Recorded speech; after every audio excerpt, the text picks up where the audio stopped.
Yeah, live. Yeah, well, we'll definitely get you boys back if you're gonna rage about Marvel because Fuck yeah, I got. Yeah, Parris and Ayden will be all into that. They'll be yeah. That's it. Phase 4 was the resetting of expectations. Get them as low as possible. yeah. Well, they're fucking low. So it's like I just if they screw up Doctor Doom again, I'm literally gonna kill someone. Yeah, the Fantastic Four. That's gonna be that's their make or break, isn't it? Yeah, well, I think it's going to be the mainstay of the next sort of um, push.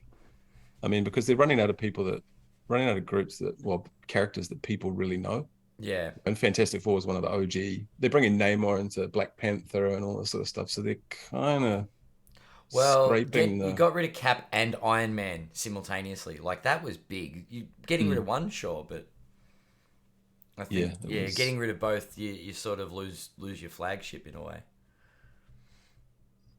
Yeah, well, I don't know, it's an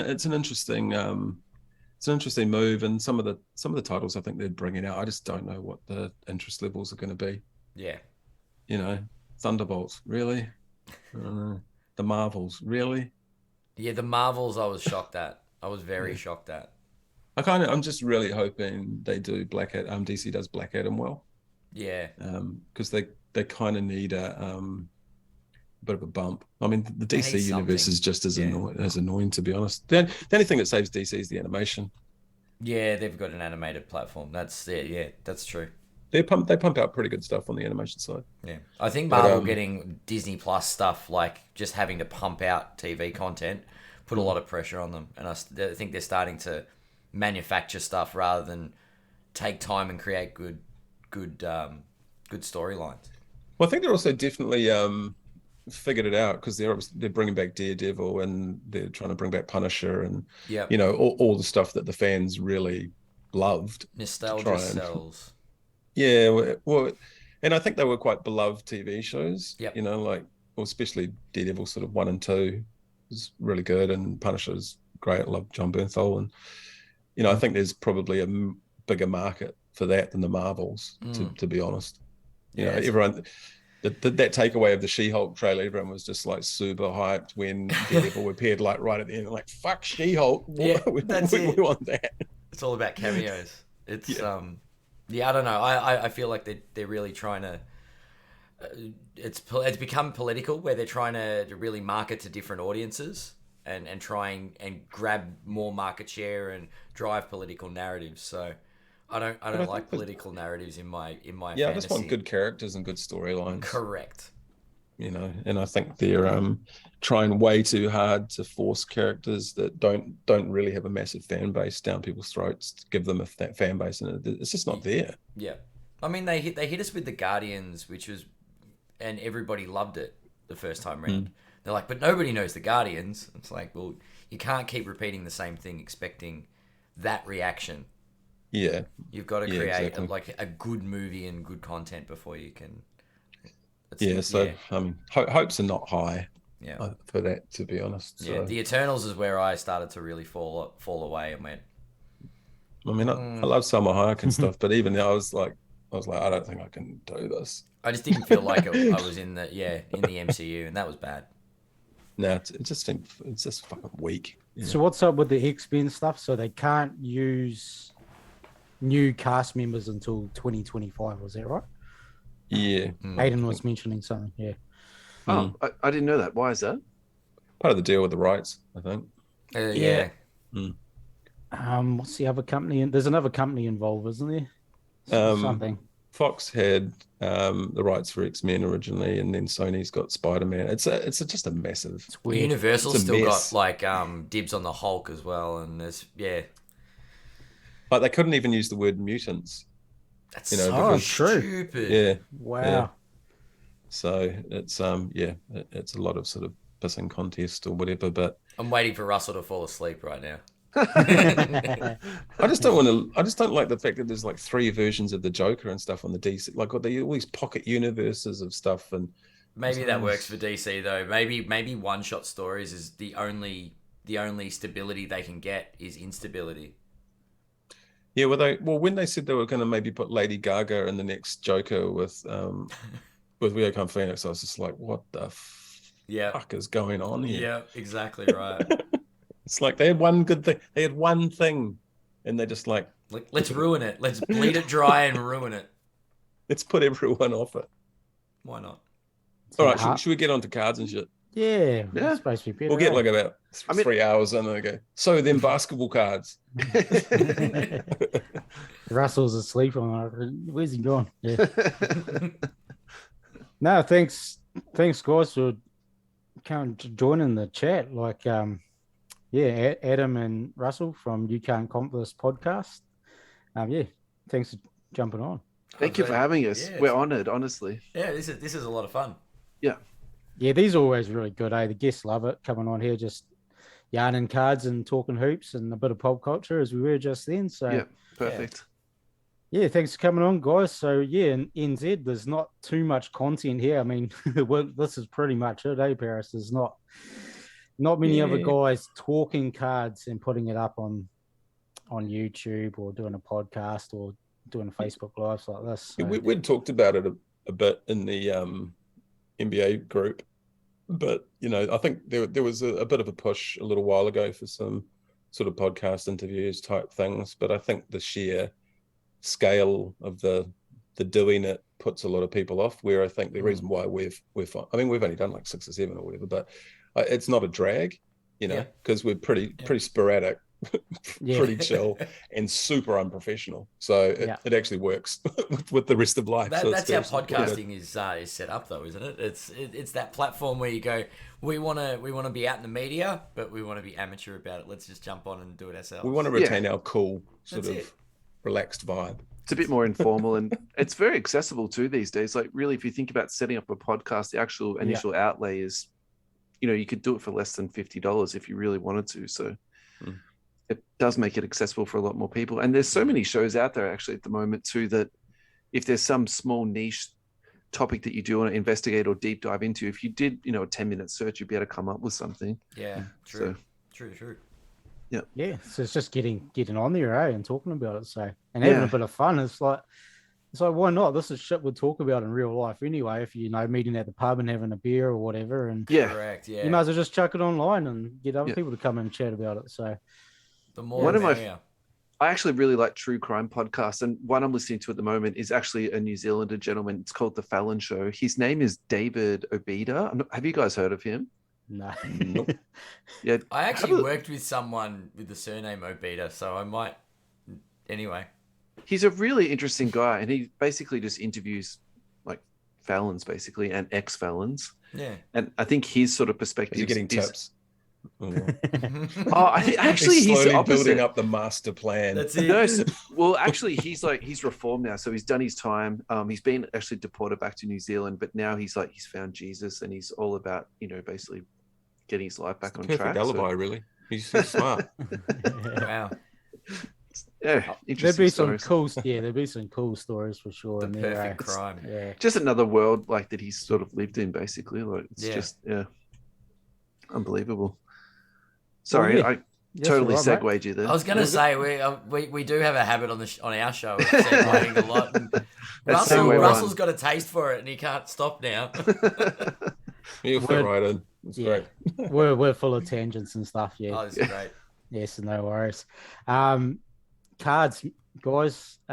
Talk about Russell, Adam. You guys choose who you want to go first. Tell us how you got into cards, and we'll eventually get to how you got into the podcast. But yeah, go back to your origin story there. Way back when. Yeah.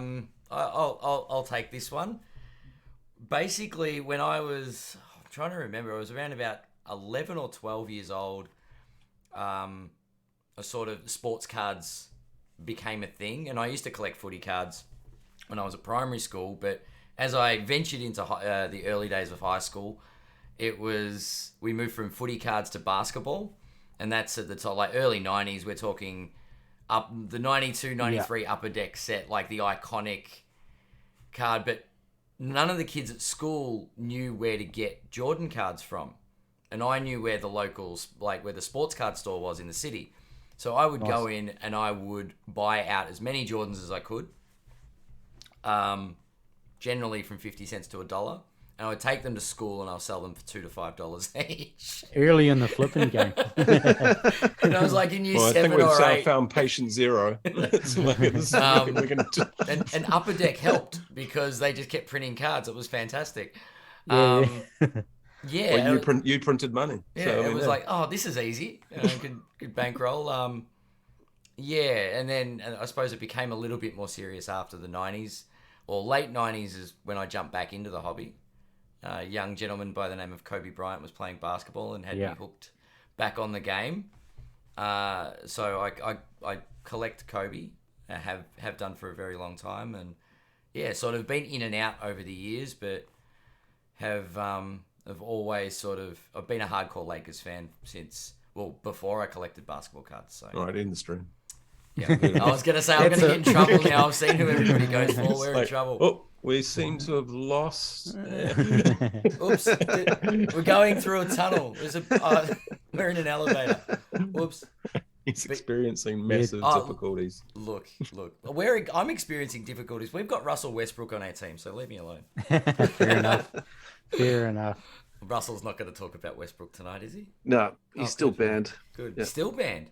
Definitely. Yeah, in and out of the hobby, and then the last I don't know, was it 2015-16 is when I sort of really got back into it and sort of been in the hobby ever since, and that's when I sort of discovered box breaking and all this other crazy stuff that had evolved from the days when you went down the shop and bought a box of cards and sort of cracked 30 packs and had some fun. It was buy a box and there's 3 cards in it, and yeah, it's so different. I remember.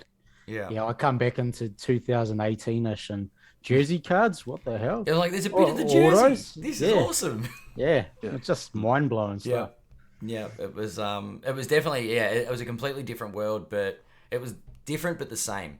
I guess is what I saw it as, and sort of always had a love of basketball, but the card games always sort of brought me back in. Hey, quickly, just before we go to you, Russell, footy cards, been Melbourne, so that's definitely AFL. AFL, correct. Yes, no, not rugby. Yeah. So, who do you guys barrack for? And I'm a Sydney supporter actually, because they used to be based in South Melbourne, which is where I grew up. So, they moved there in the 80s, was it? 1981, they were shafted north. That's right, against the wishes of their members. Yeah. But the league thought it was best for league expansion to move them north, and so be it. We're down the track now. Yeah, such a religion in Melbourne, eh? It is. It is. If you say you don't follow footy and you live in Melbourne, it's kind of, you get this confused look of like, do you live under a rock? What's wrong with you? That said, we have been welcoming to other sports now. We've got our rugby.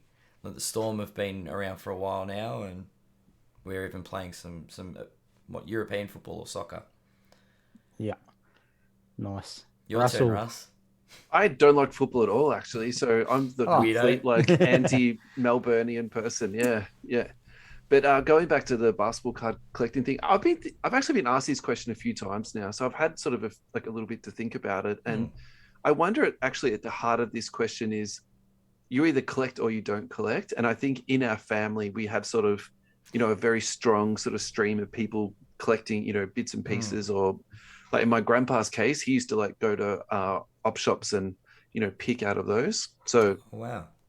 I do sort of wonder if a little bit of this is like genetic, and because, you sort of see those people that they talk about basketball cards, or anything else that you've collected, and they just don't understand, or they don't see the value in it. So whereas I've always sort of enjoyed, I collected CDs for a long time, and I always sort of had, stuff in my room. But I'd probably say the heart of it for me was I've always really enjoyed basketball. I was just one of those kids that walked around with a basketball in their hand, and every day before school I played basketball, and every recess I played basketball. That's, just pretty well all I did. So I think for me, probably, collecting was a way for me to, get to basketball, because in Australia it was very difficult to watch basketball on TV. It was sort of true.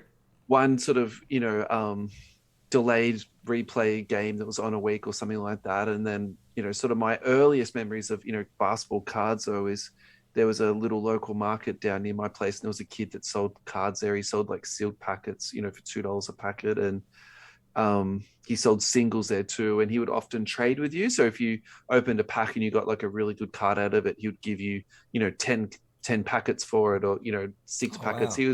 He was very generous. Like, I think, I'm sure he made money out of it, but at the same time too, he was never shafting the little kids that went down there. Like, he looked after them. And then... I was gonna say, you didn't know a guy that was selling cards at school, did by any chance? No, I never really saw people doing that at school. And then I went to high school, and I dropped out of card collecting, and same as university, and I was pretty late getting back into it. I was sort of like 16, 17, 18, then I started to do it, and then I was buying boxes. And really how I got into the position that I'm in now is I bought a sealed case of Donruss, and it was too much for me to open, so I was trying to like flip some of those over, and that's how I sort of stumbled into Facebook groups and stumbled into breaking, and it's all just sort of like just snowballed from there now. And pretty much every waking moment now, I'm just breaking and sorting out cards, and sorting out my own PC and scouring eBay. And I've just gone on to PWCC, and I think there's a lot of potential on that site too, in terms of just getting some really nice sort of low to medium end stuff. I obviously don't have access to the Premier accounts there. Have you guys had a look on PWCC at the Premier stuff? Parris might have. I have, but I just can't stand that dude that runs it. Brent. Oh, really? His ass. Okay. Yeah. So basically, I used to spend heaps of time on Blowout, and like PWCC went through a real horrendous phase of selling trimmed and altered cards and refusing to take them down from eBay. Oh, okay. Which is where it was called BODA, which was the Blowout Detective Agency, and there was like a group of us that would find serial number, the same card when it was pulled, or other photos of it before it was graded, and do overlays of the card over the one that's in the grading slabs to show where it had been cut, or it used to be an 8 and then it turns up as a PSA 10. Yeah, right. Yeah. And people are like, no. So there's trackers of like, Durant rookie cards, Curry rookie cards, anything that's serial numbered or has really distinct autos. Most of those guys, we were going through it pretty hard out, and it got to the point where there was enough pressure on PWCC that they started taking things down. But that Brent dude literally said, images are not proof. And we were like, well, I don't know what the fuck else you want. What's proof then? Yeah. Yeah. So it was interesting because they'd become very, very high value cards. So there was a lot of money on the line.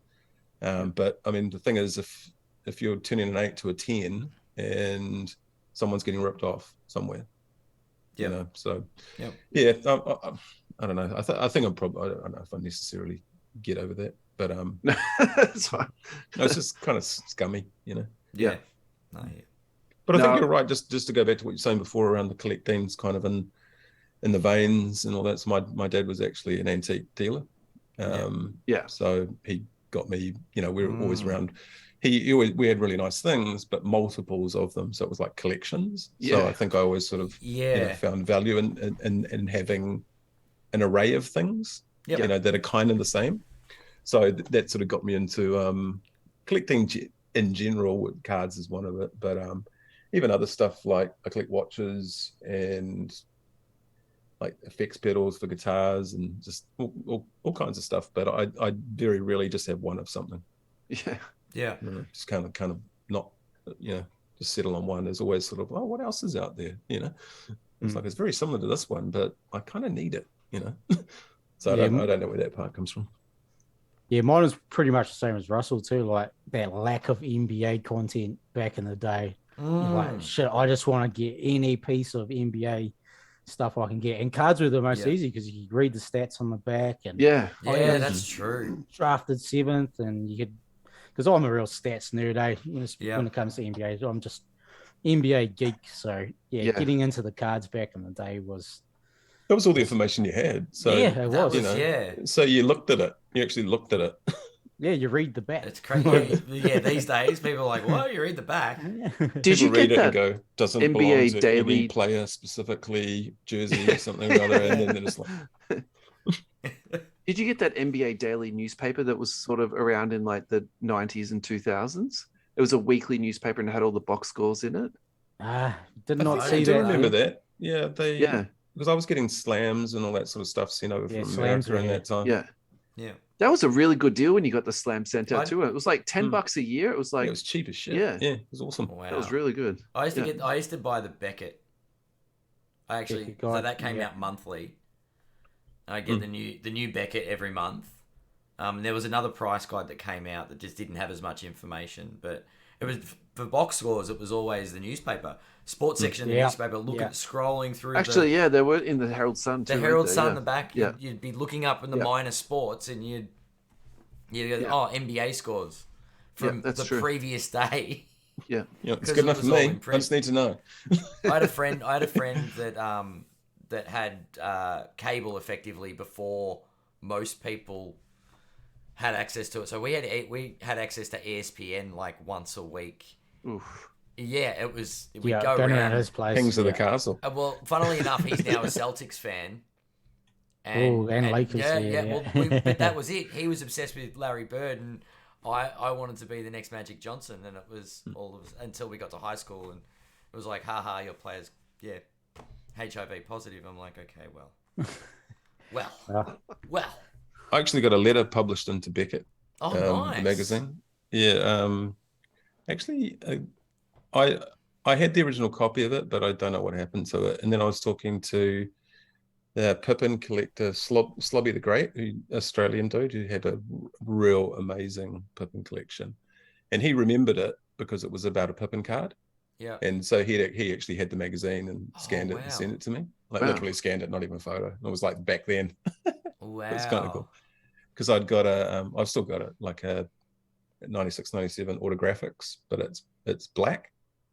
And it's when there was only blue ones floating around, like bright blue, and it was pulled in the store, and I traded for it when it got pulled. And it's like dead black. And so I'd sent that in with the photos in question saying, I know you said there's only blue ones, but what's up with this one? What's this? It doesn't look blue to me. Yeah. But the funny thing is, I'm pretty sure it was printed in black and white. So it was like kind of It was like here's a photo. It's black. They look the Could have same. been pink for you, Yeah. Well, you know. Pretty funny. Russell, who do you support in the NBA? I'm a bit of an atheist actually when it comes to teams because, again, it was just very tricky for me to, pick up stuff. And once I got league, actually I had Pontel. Do you guys? Did you hear about that? Did you hear what that was? Nope. It was a DVD subscription service, and then each week you would email them what game that you wanted, and they'll literally burn it onto a. Those old DVD burners used to have. I've actually got five Pontel discs. Yeah, they're a company in Europe, them. and then I used to just post them out. So I used to try and watch each team, over the season, and so I would just try and pick the best game of the week, and then they would post it out to us. So yeah, and when I got League Pass, I didn't need Pontel anymore. Yeah, and then I've sort of still stayed in that same vein. I try and watch every team each season, and then obviously you sort of have teams that you enjoy watching more. Like the Hornets have been really good the last couple of years, and going back a few years, I was pretty much just watching Warriors exclusively. And I do have a soft spot for the Kings. So I probably watch, in terms of non-good games, like probably more Kings than any other team. But I think that'd be tough. They'll be all right this year. I think they should be okay. And look, actually, the Magic have been sneaky good the last couple of years too. I think they've got a lot of sort of fun young pieces. Yeah, they'll be fun this year. Yeah, I like that sort of stuff. And even Detroit was good down the back end of this year. Like watching Cade, I think that guy's Cade. Yeah, he's got I think a lot of talent. Yeah, Carl's the Pistons guy. Oh, are you really? Okay. yeah, big Pistons fan. So yeah. What do you think his ceiling is then, man? You could call him a Luka light, but being compared to Luka now is just the overreach. But the style of game is similar. So, I don't think he'll get to the levels of Luka, but he's definitely an all-star in the making, for sure. Yeah. What about Chris Paul? Yeah, I want a championship though, eh? So he could very well be the next Chris Paul. Yeah, I mean, I think his game's different, but yeah, I sort of see the Luka comparison, like a big guard, can create his own shot, can pass. So yeah, I think he can be like a 10-year all-star if he Yeah. Injury wise and all that. So Yeah. Maybe not an all-time great, but yeah. All-time Pistons great potentially. Yeah, I think so. They haven't been in the spotlight for a while, but they've got some greats out there.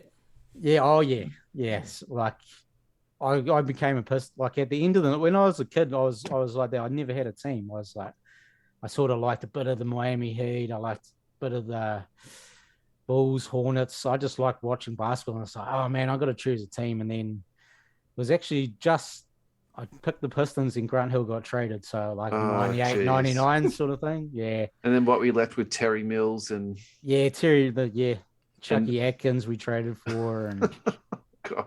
Yeah, it was bad. That would have been rough. Yeah. Yeah. But I didn't mind it. I was like, no, I'll start with a bad team and then you traded a future first for Otis Thorpe, right? Yeah. Yeah, that was earlier, a few years earlier, I think. Was it? Yeah. Ended up being Michael Jordan. It turned out to be. It was Darko, wasn't it? Yeah, it was Darko. Yeah. Oh God. Yeah, so it was a rough run, but hey, their championship made up for it for sure. Yeah, that was awesome. Yep. Yeah, that team was actually awesome. Yeah, a lot of people have super balanced that team. Sheed, Big Ben, Chauncey, Rip, and Tayshaun, awesome team. Yeah. But I didn't mind jumping on when they were shit because it was like, nah, you can't say I'm jumping on the bandwagon or supporting this team. You've been here for a while, yeah. Look at my Chucky Atkins jersey. Yeah, exactly. So yeah, it's a good team to root for. I like being the underdog. It's all good. Yeah. Well, that's it. And they have tasted success, and I think they will taste it again. So it's good. Yeah, Cade, Sadiq, we've got a good core. I'm liking it, man. Jaden Ivey. Ivy's going to light it up this year, man. Yeah. His athleticism is just crazy. It's just like another Ja Morant, to be honest. He looks so similar. Yeah. True. Actually, I think that's going to be an awesome backcourt, those two together. And they make so much sense putting those two together. Yeah. Yeah, good compliment. Yeah. So how do you guys get into the podcasting after that? So you got back into the game like five or so years ago, both of you guys. So then obviously into the breaks and, Yeah, how did you meet? We met through a mutual friend. Classic. Why don't you say your side of the story, Ad, and then most good relationships often start that way. We'll compare notes. We're going to compare notes. So I was asked to be a co-host on another podcast about, would have been just over a year ago, year and a bit, year and a half, say. Probably not that long. Anyway, basically, I was looking for a co-host, and two of my friends messaged me and said they knew me through Magic the Gathering, and this guy does Magic the Gathering. His name's Al, does Chesh Breaks, and he used to do a mail time segment. So he basically, all the cards he'd been buying through the week, got the mail and opened it, and we discussed the cards, talked about the breaks he'd been going in, and just general NBA stuff. I'm like, I can do this. This is a bit of fun. And then we had Russell on one week as a guest. We were supposed to have a few people on, but Russell was the only one that turned up from the group. As discussed off air, lads. Reliable, yeah. And then it was so we had Russell on the show, and then I think it was about a month or two later. Yeah. I was still sort of doing a little bit of mail time with Al, and we were starting to play video, like doing just a random stream at times. But Russell reached out and said he asked if I would be interested in coming on his show because he was struggling to consistently get the whole crew together to show up for the show. Was looking for a couple of guests to fill some time, and so we did a couple of episodes together. And then they kind of weren't really keen on a weekly commitment, was my understanding, and we just sort of looked at each other and went, we could just start our own podcast, right? And yeah, done. Yeah. I think we brainstormed names for about a day. I like the name. That was Ads, actually. That was Ad, yeah. I think I had MC Hammer just running through my head for like a day and a half. It was, we're going to get done for copyright. We're going to start, we can't do a jingle or anything. We'll be paying legal fees. Yeah, our live feed went off once for that. Yeah, our first one. This one was no way they're going to ping us for this. It's like 10 seconds later, thunk off. And I was like, Yeah. See how we do, Russell? How did I go? How did I go with my recollection of events, Russ? Tell us the real story, Russell. I'm totally fine with that, actually. I might just like sort of wind it back a little bit for me, because I would say, so I went from high school to university straight into the workforce, and I'm a nurse. So if you think about the most sort of vanilla / boring / guaranteed work that you're never going to be out of work, that was just like me. So from that part of my life, I've been very stable. I think as a consequence of the way I've sort of lashed out, or I've sort of, compensated for that, I've always been coming up with these sort of crazy schemes, side hustles or, other ideas in my life that I want to do. So a couple of things I want to do is like work on radio. I thought that would be like really good, but I could never make that work with shift work and stuff like that. That was just sort of too difficult for me. And then the other thing I always wanted to do was like stand-up comedy, but I'm just not funny. So that was like something that, would never work. And then when the idea of podcasting came up, the lads actually asked them, would I like to come onto their show as like just a guest? I couldn't have jumped at it faster. And then they sort of chatted to me very informally, and maybe like 6 months later, they said, come onto the show. And I had a really good time. Like, I was very nervous and I was, scared in some ways, but it was just a really enjoyable thing, just sort of meeting guys with similar interests and, putting out your narrative, researching into a topic and sort of, forming some type of, dialogue. Like, I really enjoyed it. And then I was asked to formally come onto the show, but I would probably say that the show was on its last legs and it was sort of just fizzing out a little bit. So we had a little bit of, trouble with that, consistently getting people to come on. And even though that might sound like a critical thing, what I'm saying about the lads, I would probably balance it out with what I'm about to say now. Like, without Shane and Neb's opportunity to come on, I would never be in this position. And they took a lot of time out to teach me and work me up and just sort of getting me into like a, reliable host. So I've got nothing but love for the guys. So, please don't think it's like that. But also pragmatically, when they weren't turning up to the show, I was doing podcasts by myself, which was really good because I got a lot more repetition and practice in. Like, it's very difficult to podcast by yourself too. Yeah, I can imagine. Yeah. And then I was reaching out to people to come on with me as a guest. And I did remember Adam, the way he spoke on the show when I was on Cheshire's show, and I suppose our personality types a little bit too. I'd probably say our personality types, mesh quite well. So, and then after that, we just started working together, and I would probably say just every week, I think, we just get a little bit better. And like Adam said, we then started our own show. So we sort of moved away from the other show and, started our own. And I'd probably say the thing that I think we've done probably the best, I'm not saying the best in the world, but I think we've done very well, is we're being consistent. So we've done 38 episodes and we haven't had a week off. So we've done 38 weeks straight. Yeah. And part of that's, planning and contingency planning. So sometimes we record ahead, or if we know we're going on holidays or, Christmas is coming up, like we'll record it and have one in the bag. So, I think, you're right. The being prepared and being committed. I think we talked about this early days though. We were like, you know what, we if we want to do this, let's commit to do at least that hour every week, whatever the time of the week, and then just get the show out at the same time. Yeah. You got to do it like that, eh? You got to and we're just teammates. So if one's down, the other's there to back up. Yeah. Well, I was in hospital a few months ago, so and Russell did a couple of episodes, by himself, and that was it was a huge chop out because they wouldn't let me record from the hospital bed. It was causing too much noise. You could have put in a call, Russ, and say, "Look, I'm in the business. Just let him do what he needs." That's it. You have no idea how little sway I have in that space. Okay?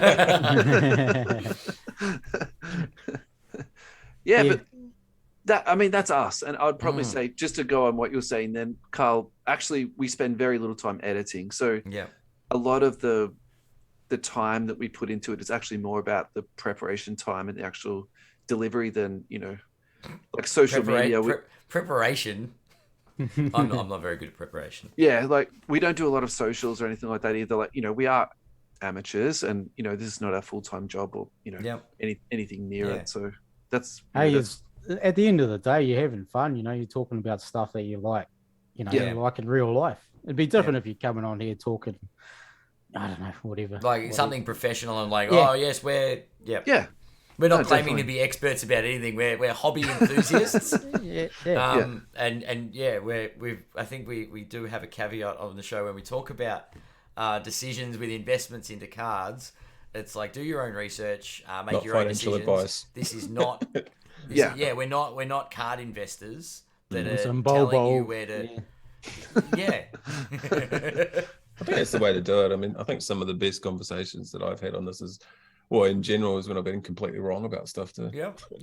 They're the ones you remember the most. And that's it. And you just go, oh, this card's going to tank. I don't know why it's going up. And then the player just becomes, is the next big thing.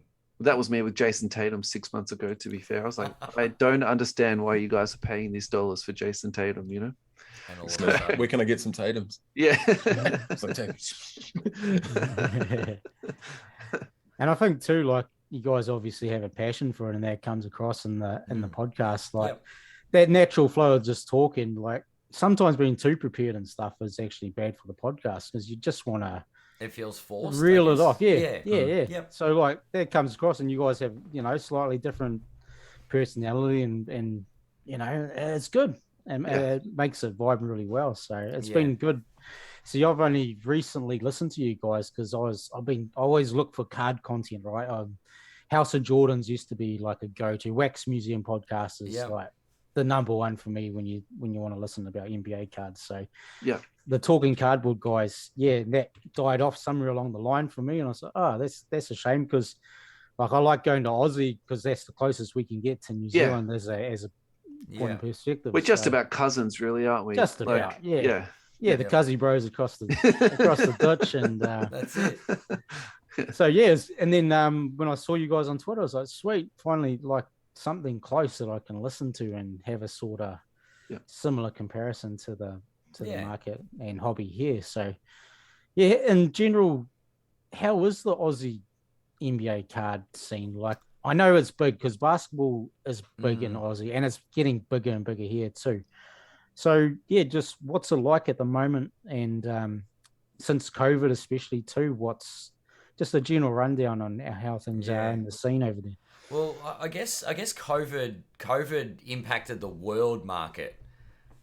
We saw the spike that COVID created, but post COVID, everything's sort of starting to come back to a bit of normality. Russ and I caught up and went into the city a few weeks back. And it was just nice to go into a card store. So that's something I've missed in the hobby. There's a lot of online activity, but I guess the hobby hangout is the events that have been happening around the country, the bigger conventions for us. Nice. But like just getting back into card stores and going to visit shops, meeting up with people and trading face to face. That's something we've missed, and I think there's a little bit more of it. We've got a show that's going to be here in Melbourne in a few weeks. So I hope it's going to be a nice big one because it's just good to see all the collectors in one room, and you get to see a lot of cool stuff. Even if you're not sort of running around trying to grab a bargain, it's just seeing what people have got on display. Like I go to a lot of stalls that I'm not looking to buy. I just want to see what Kobe's people have got. Yeah. And then people are like, oh, here's this. How much you're looking to spend? I'm like, I'm not looking to spend, but I've got this for $25,000. I'm like, I'm good. I'm right. I think I picked up that LeBron tribute dunk card because I wanted one. That was the only card I bought at the last hobby hangout. Yeah. But just getting out there, Melbourne. I think you guys were locked down for so long. Like the world's most locked down city. That's right. Yeah. Oh, good to hear that you're back out and about on the streets. But we have a lot of activity on the Facebook groups. Yeah. Definitely. Like the market is still very active. A lot of people jumping in breaks. People talking online, buying, selling, and more of that face-to-face stuff is happening. So I think the hobby's very strong, very healthy at the moment. Come on, Russell, give us your perspective. So I'm looking back at this with very rose-colored glasses, and also I'm summarizing a lot. So if there's anything that you think I'm misrepresenting, just pull me up, lads. It's totally fine. So if we can start at 17, 18, my recollection was this, that I could go on to Dave and Adams and get delivered to my house optic fast break for 90 Australian dollars.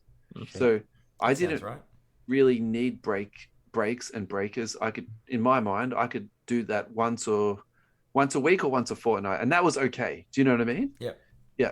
Then 18, 19, Don Russ Hobby delivered to my house, albeit it was a case. It was 220 Aussie dollars about a box. And my recollection was at the time I couldn't even sell them for cost price. I had people like lowballing me on Marketplace to get that done. Yeah. And then I did a break on eBay, and half the spots didn't sell out. So that was my recollection of that. And then I was then brought into a Facebook group after that. The guy who ran the page, he saw the break and he invited me to come in. So that was, I'm summarizing a lot of information, and I'm also leaving out some key details, but that's the crux of that. And then my recollection in 18, 19, we did a box of Select Hobby, total price for about $350. That's how much we broke it for. And we got 2 Lucas out of it, and 2 of them were numbered. So in terms of a break and like break return, you know, that's what it was like, you know, back then. The year after that was Zion, and I remember that prices had pretty much doubled or tripled since then. And it was almost like we had a waiting list. So the breaks would fill up. And then I had like a next in line group. So if people, you know, for whatever reason didn't pay or whatever, there was always like guys hanging around. And then after that, that was LaMelo rookie year. And that's when the lockdown was. And then it just went absolutely like nuts, just crazy, you know. I probably wasn't breaking as much as I should have been during that time, because in the first lockdown, I think I was enjoying spending time with my family. And then we had a very young child. Juju, I think, was less than 1 at that stage, or 1 and a bit. So, you know, I was a first-time dad, so it's a bit more time-consuming. And then by the time I got down to lockdown 3 or lockdown 4, like, because we had 6 lockdowns. Wow. I pretty much just made the decision, like, for my mental health, I was just like, I'm breaking every day. Like, I don't care what the kids are doing. I was just like, look, I'm just breaking. Yeah. And so, and then by that stage, we had a second child too. And look, you know, I love my kids, don't get me wrong, but, you know, we'd been locked up for a very long time by this stage. And it was like, that was probably the best thing I could do with my life at that point, you know? So I think there was that part of it. But I'd probably also say too, like, from a return on investment point, I think people sort of got the wind that, like, the money you're putting into these breaks and the cards that were coming out of it, like, it didn't add up. So there was a definite slowdown with that. And I'd probably also say too, like, the box prices came down. Like, sealed was sort of at the point where in 18, 19, you could buy it, and no matter what price you bought it for, by the time you landed it back home, you're going to make 20 to 25%, right? But the following year, it was the opposite. Like, I was losing money on boxes before it even landed back into my hands. So that was probably my perspective on that. And from a breaker, I was kind of like, well, I never lived break to break anyway. I was always putting my money away. So, you know, yes, I wasn't like doing cartwheels over the situation, but I also wasn't like jumping off the, you know, the 26th floor because I've just shot all my money down the shitter. But I was also kind of like, look, if this is going to keep going like this, it's not sustainable. I'm probably going to jump out at some point. But I definitely felt the pressure come off. And we're talking a little bit about this, like, you know, on and off air, about breakers and their sort of how they engage with the hobby. Like, if they're gouging and just out to get money, I think a lot of those breakers have gone and they've gone away.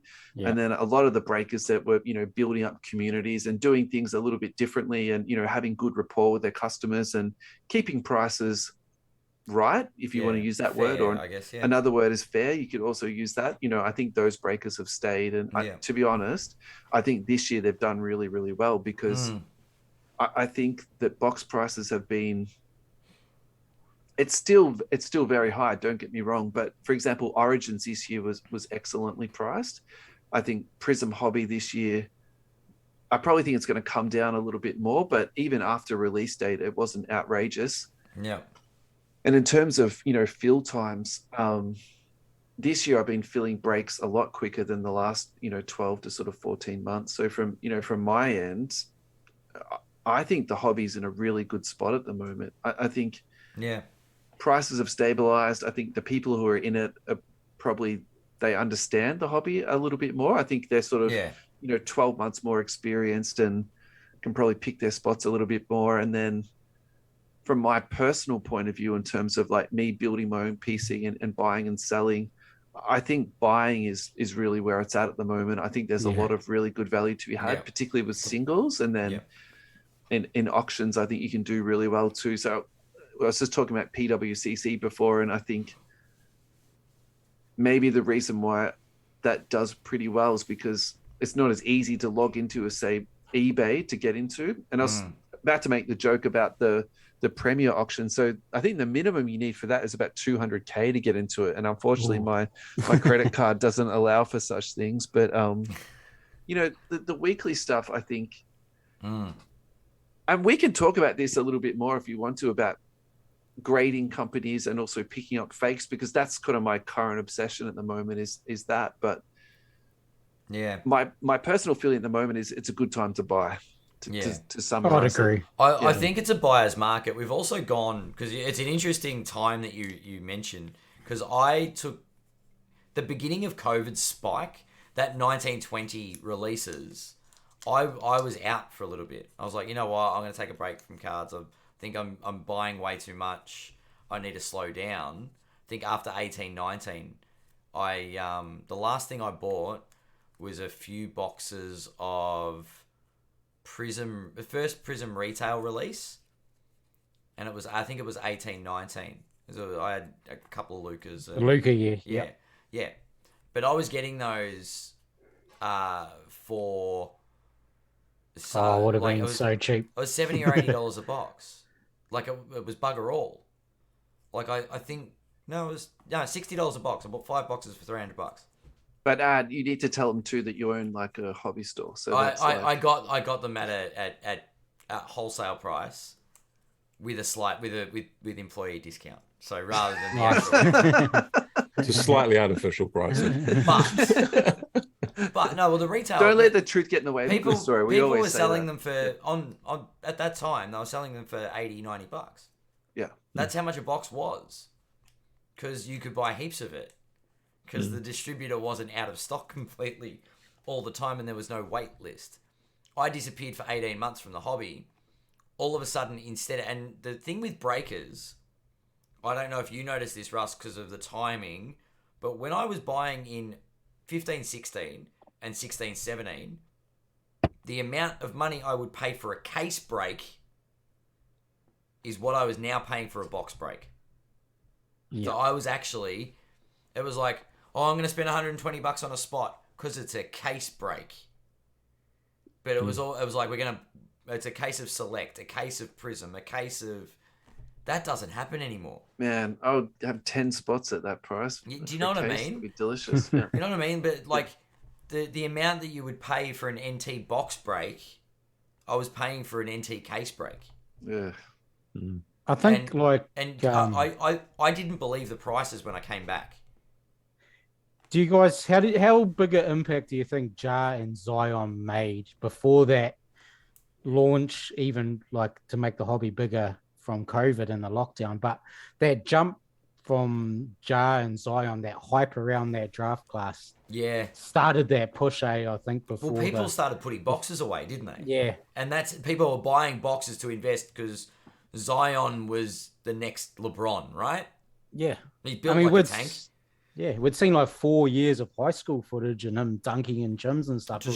Destroying major people. Hype. But now it we've come seen off a bunch of a good Luca year as well. Yeah, I was going to say, Parris, I agree with that, man. It came off the Luca year, and they just used it as a springboard. Because I mean, you couldn't go onto NBA.com or ESPN, and there wasn't some fucking article about Zion Williamson being God coming to Earth and all that sort of stuff.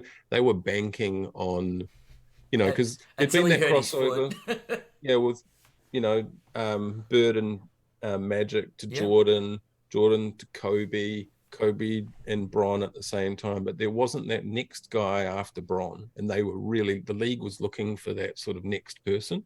Yeah, and they kind of try every year to springboard someone into just the low key. It was public. Steph, by the way. Yeah, and they definitely wanted him to be, It turned out to be Steph for sure. It is. Yeah. Yeah, that guy is definitely Steph. But I mean, but even with Curry, I mean, he's an amazing player, but I think there's large parts of the hobby that still just don't give a shit about him. He's it's a low key, but Steph is the most impactful player of this generation as far as I think we had the discussion a while back, but I took it from the youth perspective.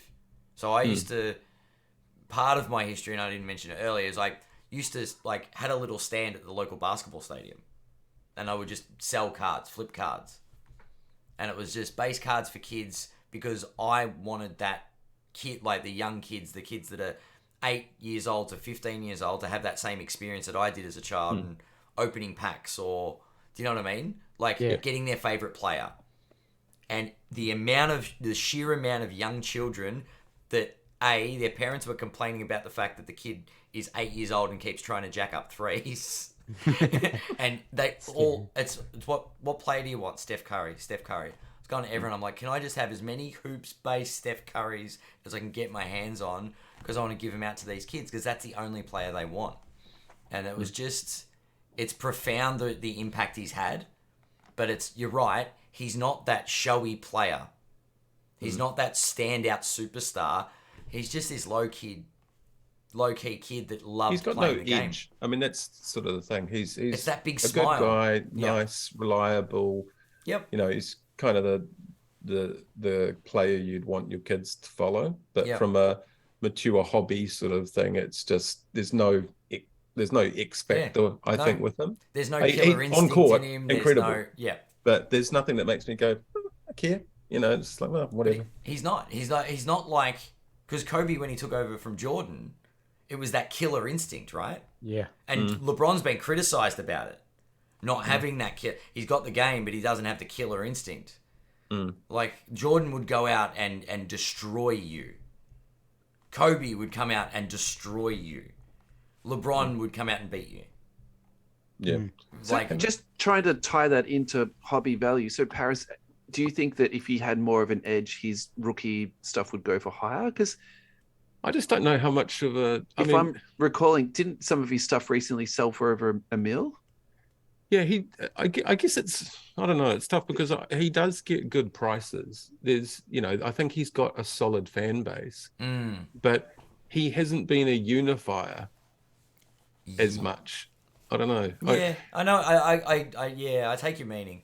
Because it's like, you think Jordan, Kobe, Bron, it's a bit of a question mark. They've had a lot of people that they've wanted that next person. Giannis they've tried to make, Tried to make Giannis, it'd be probably really great for them if it was Luka. Yeah. And then they really wanted Zion, and that's could still be a thing. Who knows? At the moment. Yeah. I don't know. It's just all those players have kind of had something else going on. And they've all been pushed really, really hard by the league as well. When you think about, Jordan and Kobe specifically, they were like immortalized, and I think that went a long way to influencing the fan base as well. Yeah. So I never thought of it like that. Yeah.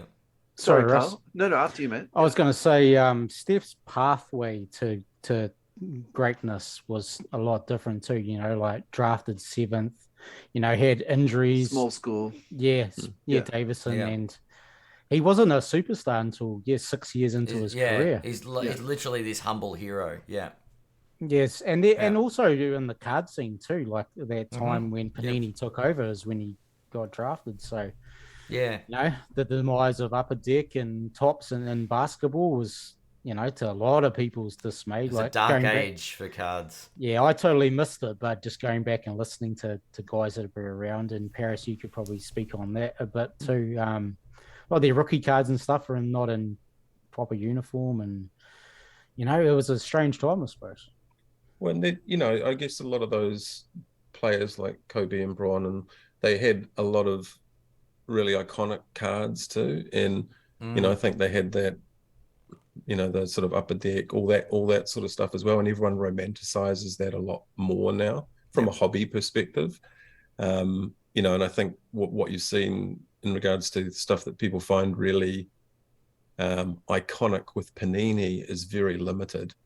There's like, people love kabooms, all that sort of stuff. I'm like, Prism, I mean, they're just refractors and umpteen variations, right? So, but you are seeing people that like 12, 13 gold prisms, as like an iconic set out of Panini.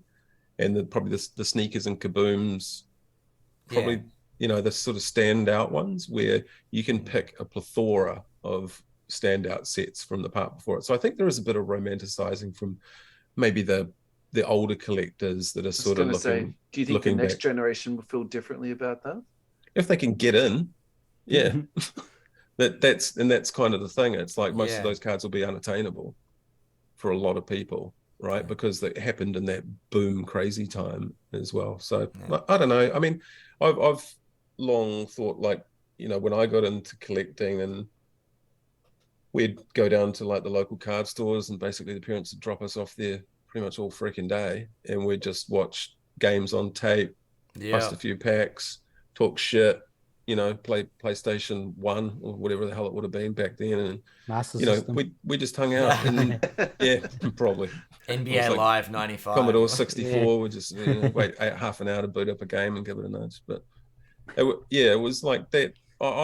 That's the part of the hobby that I sort of miss the most, and I think we talked about that a little bit before. And we've sort of seen some of the groups here trying to do a little bit more of the in-person side of things, which is good, because I think that's what, just feeling like you're in a community, connected, as opposed to the groups are all good, and I think they play a role, but the love of it comes from talking about it and meeting people and meeting other collectors, and for sure. So, and to your point, the hobby hangout just started for the first time last year, and the person who organized it is actually, I'm going to be wrong about this, but he's an events organizer, and he's done a lot of other like major events.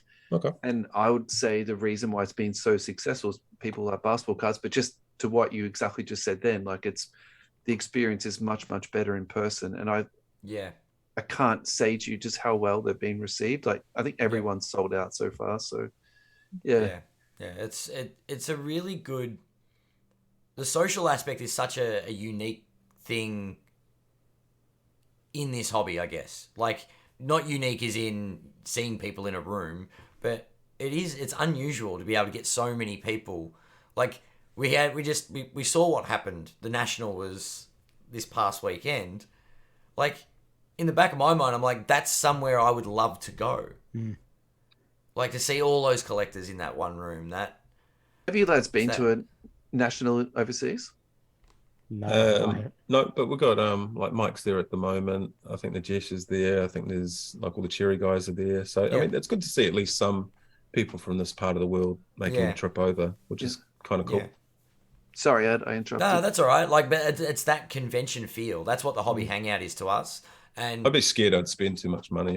That's true. That's true. But even like, we're trying to organize with one of our sponsors to do like a trade day at the store.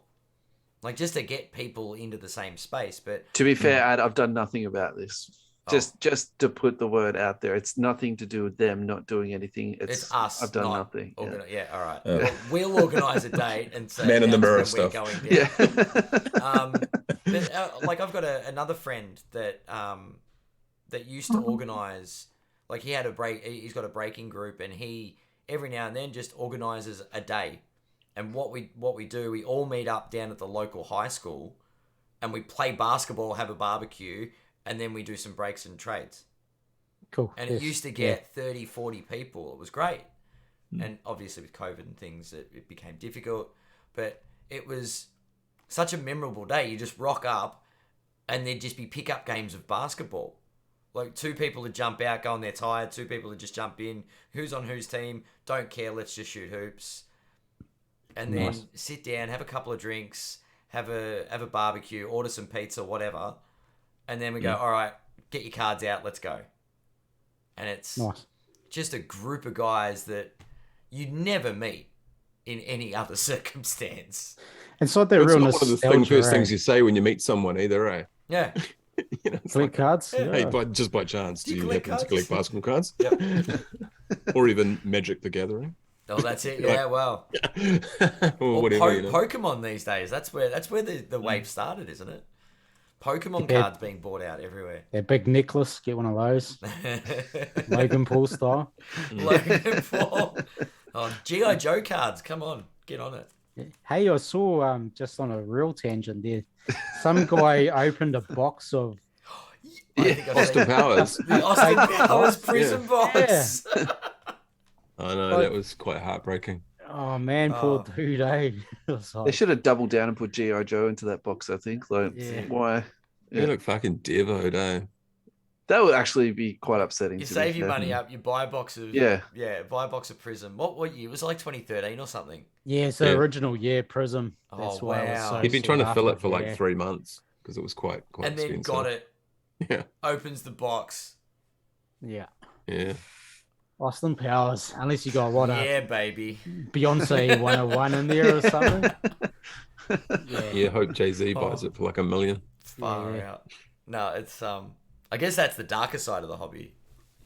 Yeah. Is Well, Yeah, the, well, once it became a revenue generator, you know, at those levels, it started getting a little bit opportunistic. Mm-hmm. Yeah. well, let's talk They- some grading companies and we Yeah. can talk about that stuff too, because Russell, you wanted to bring that up with fakes and things like that. And Parris, I think with that new company too, that Mike was talking about, grading companies. Yeah. Well, that also new- PSA grading star again. I mean, there's a whole bunch of still quite interesting stuff that's popping off at the moment. The Yeah. July numbers are out, and PSA did over 1 million cards. Crank it. Yeah, so July. Russell, grading companies in particular, Mm. like, and you guys had a new Provenance, was it? Provenance, yes. Yep. New Aussie one, and there was another one, Renmark, were grading. They were Aussie company too, weren't they?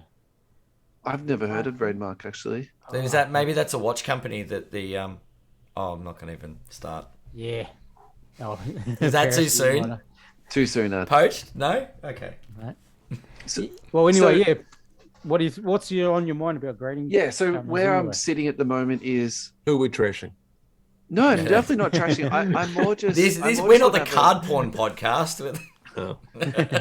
You So sure? look, this is where I'm sitting with grading. I think the last couple of years, I've never seriously considered grading just for the fact that what PSA was charging up to $500 for a card, right? Mhm. So It's crazy, if you Yeah. ask me. I thought That's Nat was crazy. going to do good things, to be honest, when he bought the Collectors Universe thingy. Look, But I, to be honest, I get why they did what they did. I think they had to put the brakes on it somehow. And actually, in some ways, what they did was genius because then every high-end card was graded by PSA. So if something was being resold, it was in a PSA slab. Like in terms of marketing and, charging a premium for what they did, like it is very clever. But for the regular collector, it's terrible because they stopped the inflation. I mean, that's what it was essentially, Yeah. right? Yeah.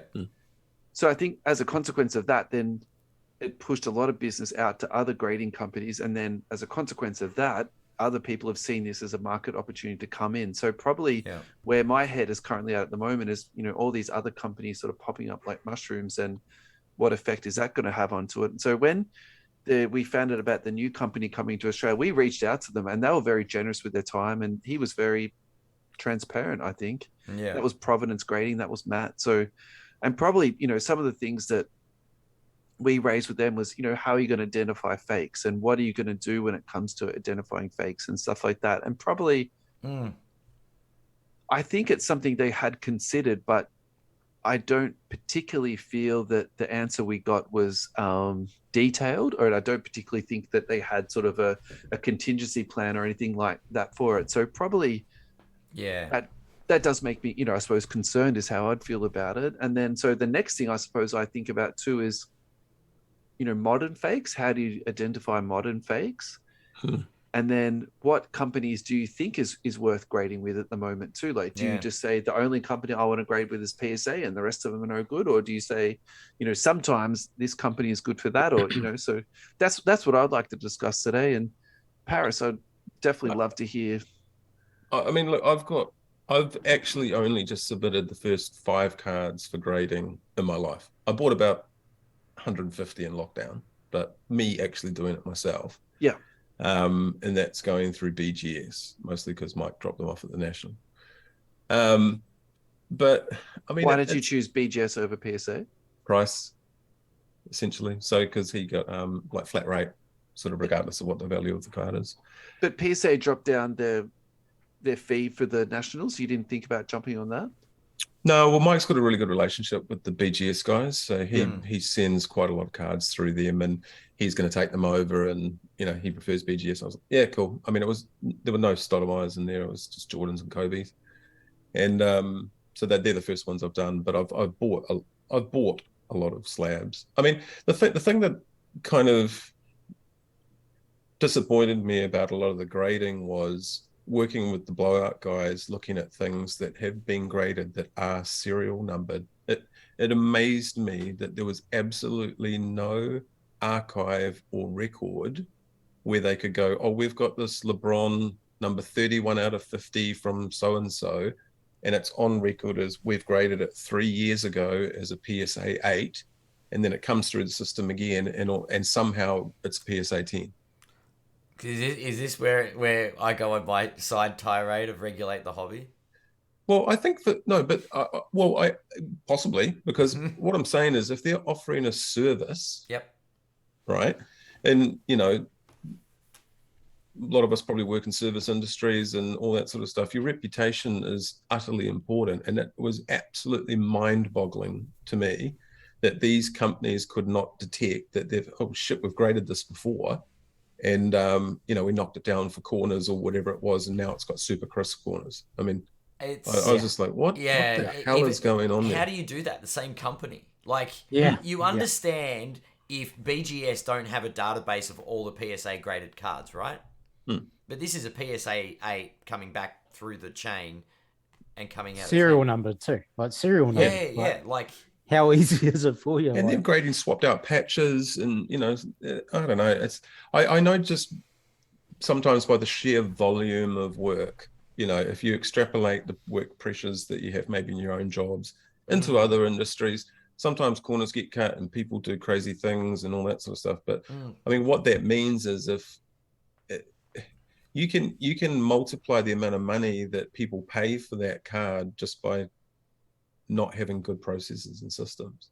Because if you're talking about a really collectible card that goes from an 8 to a 10, you're talking about 15 times multipliers depending on the card. Yeah. Correct. And someone has to pay the price for that. And I think that's where the thing that Nat brought in, saying, look, if you can prove that it's a fake or trimmed or whatever, we'll refund the cost of the card and the sale and all that sort of stuff. We're sort of a bit more guarantee around it, because I mean people generally would look at those services as reliable, and I think there was just too many things popping up where if a bunch of fuck ups online can figure it out because we're passionate about the hobby and can find the card originally and the new card and the different grades and all this sort of stuff, how can the pinnacle of grading within the same industry not be able to accomplish the same basics that a group of people online can have that are enthusiasts? Correct. And that was like, well, in normal business, those businesses go out of business. They don't last because the customers leave. But we're the ones sort of going, well, I don't know if you look at these two things. It's the same, but not the same. And, there was a lot of that going on. So that put me off grading for a long time. And also because I've got so many cards that I would want to grade that if I started, it would just be exceptionally painful. Yeah. And expensive. And I don't want them to go overseas. They live in my security deposit box downtown, staring into the dark. So did they explain to you why there wasn't a process in place for that? No, well, that's when we were having, because we were going at the people selling that originally, because it was PWCC. or whoever, and we'd email PWCC directly and go, hey, this card this is it, and this is it now. And then they would generally, once we got them over the line of this is a bad look, and would spam them on Twitter and post it everywhere until people were starting to complain, that they would pull the auction down and not sell the card. That doesn't mean the card's out of circulation or anything like that. It just means that the highly visible consigners, we were saying, well, you guys shouldn't be doing this, and here's the proof. And that's when originally, and it was like you were saying, well, pictures don't necessarily dictate proof. And I was like, well, what else do you need? Because it's sort of hard when like PSA is like the main grading company in the hobby, because it's like you compare it to like a gas company or something like BP. Like BP, they just poisoned a ton of dolphins by an oil spill, but everyone's still going to rock up to fill up a BP because that's the place you go to fill your car up. You're not going to go. It's convenient. Yeah, it's the closest one. So like, what can I do about it? Yeah, exactly. Like there might be a neighbor down the road selling some gas out of his shed. Oh, I've got this new gas company, but you're not going to trust them. So even though they make those fuck ups and have those bad parts to their business, it's just so like because their brand is there, they've nailed the branding. Yeah. Well, so PSA is so it's not just that they're slightly ahead in their market share. Like looking at the sheer volume of cards that are going through PSA at the moment. Who was second in the month's numbers at? SCG was third. SCG was third. Oh, okay. Was it SGC? Oh, I can't remember. The black label ones. CGS. Yeah. The one that do the trading cards and the sports cards. They combined for about 130k. Okay. Right. And PSA did $1 million. Yeah, right here. And BGS didn't have their numbers because of population counts or some crap. Mm. But I'm like, PSA have got such a huge share of the market. Yeah. I mean, I'm not saying it's like super prevalent maybe when you're looking at the numbers across the board. But what I'm saying is as the value of some of these cards is so incrementally higher with a higher grade. Like the difference between a 9 and a 10 is huge. Sneak it through. Yeah. When others have gone through. When a PSA 10 when a PSA 10 Kobe rookie was selling for $800, it probably wasn't a big deal. It's still a big deal, right? It's still fraud. But now a PSA 10, say it's a PSA 10 Topps Chrome Refractor. That's not $1,000 card anymore. That's tens of thousands of dollars or into the hundreds. You know what I mean? Like that's low population, insanely high money. Do you think it's just like a lot of guys want that tradable asset? They don't really care about that other stuff. Like they're not looking at content going, oh yeah, that one's a bit dodgy. Like I just want to put my money into this card and then flip it and sell it. They just don't care about the authenticity and the integrity. Yeah, they're just like, I want to make some money. Is there too much of that? Maybe I don't know. I guess the other thing is the more money in it, the more temptation there is, right? And it's not only PSA. I mean, BGS. We found heaps of stuff on BGS because you could see the submission groups. Like you're able to track the not necessarily the people, but the cards that were being submitted, and there were certain guys that were submitting and getting an absolutely ridiculous amount proportionally of BGS 10s. Right? Yeah, that's like so off-putting, and that's unheard of. 60 cards in, and they might get 5 10s and 3 black labels, which is that's crazy, ridiculous. And the only thing we could find is these cards started surfacing online, right? Yeah, and we could track it back to the same person who was an ex-BGS employee. Right, that's shady.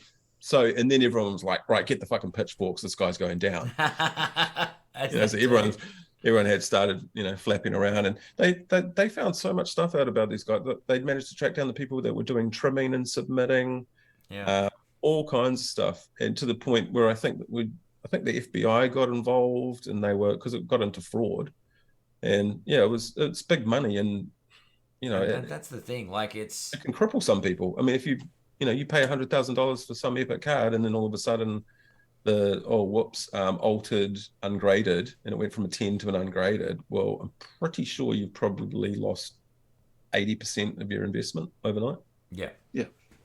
Is that where these grading companies need to make policies that they have to refund you if there's evidence of tampering? That is the current stance though with PSA, and I probably would say that's where they're leading forward in the most positive way, and actually I think that also holds them to account that they do this dodgy stuff. There's actually something to come back. But hey, Carl, just to answer your previous point before about people saying they don't care, it's also too that the flipping point from BGS to PSA is probably about double to triple at the moment. So in terms of comps and moving that forward in the market, like in some ways you're actually better off buying cards SGC, BGS, sending them to PSA, seeing if you can cross them over, and then reflipping them again. Like that's also like the numbers game plays that out. So I think a that BGS also 9.5 might come back a PSA 10. Yeah, then you can double your money. Like there's nothing against people from doing that in the current system. But that's genuine. Do you know what I mean? Like you're taking an actual card and you're submitting it. Like you're saying, okay, well, BGS say it's a 9.5. I'm going to send it to PSA and hope it's a 10. I'm sorry if I represent it as a nefarious thing. I'm just saying that also is the reason why they're leading the market even in another way, because the multiplier is so much more. That plays to be made. So well, I think people use BGS as a filter as well. They'll send a whole stack because you can do low submission values on mass for large numbers of cards, say. And whatever you get 9.5, if it's a good enough card, maybe that filters out the list that you would potentially cross over to PSA. Yeah, rightio. And you just recoup the difference and probably come out miles on top. You do all that process and you're still 60% up if you can cross X amount into a 10. So can we just hold that thought for 2 seconds? So the other grading company I wanted to bring up today was DCI Grading. So they came into my attention just literally as I was flicking through my Twitter feed. And they basically have come out now and said publicly that the original labels that they produce, they have a black label. And if you go on eBay and search for DCI graded cards, it's 95% of what you'll find. But they said that those cards were graded but not authenticated. So as of the Nationals, they've wheeled out a new sticker, which is like, for simplicity, I'll just call it a white sticker. And they're now grading and authenticating it. Going through their website, they represent themselves as authenticators and graders. But I think this is what's really sticking in my head. And this is taking me back a little bit to what Providence is. And also, if we can loop this, full circle back to PSA, the grading costs of what they're charging, that they offer a sliding scale between 15 and $200 something dollars. I think what people would use that company for is exactly what you were just saying then, Parris. You send them in, you get like an initial grade back for $15, and then you would, flip it off to PSA. But, I suppose, again, my concern, and I would also put this concern forward as a lack of knowledge. And I think I rely on the experts to give me this knowledge. I couldn't tell you what a fake card would look like. How I protect myself, and whether this is prejudice or whether this is just being sensible, I don't buy a lot of stuff out of China because particularly raw stuff, I couldn't actually tell you what a fake card, looks like. Well, for example, one of the guys, and I think it was the NBA group here, asked, he was like, I'm looking for star 86 Jordans. And he's like, I want raw car. I want them raw. And straight away clicked to my mind, man, like, I know this is a heavily faked card. You don't want to. Well, heavily reprinted by the actual manufacturer as well. They reprinted them like 2 or 3 years afterwards as well. So they're not fake. There was like 2 print runs because the guy that owned the company was trying to cash in. Yeah. And it was, so what determines one that was printed 3 years earlier when they're from the same printing presses from the same manufacturer, same card stock, just 3 years apart? How would you even know? So that comes back to me. question. Authenticity is the number one thing. Well, definitely for me, I think it should be the number one thing. Yeah. Like if that DCI company did not state that they're not, if they state that they're authenticators, then didn't authenticate cards. That's to me. That's what did they claim they bad. were in the beginning? A grader. No, I couldn't tell you what their website said a couple of years ago, honestly. Yeah. And to be honest, these guys haven't even been in my radar for very long at all. But Probably it's haven't been again, in it's just operation for very long. Let's be real. it's just very. I think for me, it's just very topical, and it's just it's another example of these sort of companies popping up, and then what is the impact for the collector? And I suppose that's what I'm really thinking about too, because I think particularly for me, if I'm buying high end, I actually prefer to buy it graded because it gives me that peace of mind. Even if I'm buying PSA 8 or a BGS 8 or 8.5, like that matters to me probably less than buying something raw that could be fake, if that makes sense. So Yeah, I get that. Yeah, I don't really. At least you can always sell it. Yeah. Potentially, right? Yeah. As a collector, I don't really care if I'm getting a PSA 9 like 5 times cheap or whatever, 8 times cheaper than a 10, I'm going to buy a 9. I feel really good about that too, man. I'm not going to lie to you. It's a good feeling, isn't it? Getting it like super cheap for a 10. Yeah. Always buy the card. Not the buy the card. Yeah. Sometimes I buy the grade. I'm not going to lie. Hey, if it's a good deal, go for it. Well, we talked about we've talked about values and price points. Different people have different like buy-in points that they can invest in. Like we have people like write in and say, "What's your best advice for buying a LeBron?" I was like, "Well, how much money have you got?" Yeah. If you can afford a PSA 10, go for the tops or the tops chrome. If your budget is a little less than that, then look at PSA 8, BGS 9.5. Like it really depends what money you're prepared to spend, and it's interesting. I think that's another beautiful thing about the hobby, though. You know what I mean? Like there are price points for everybody. Yeah, exactly. Like I love still collecting base sets, and that's my old school as a kid.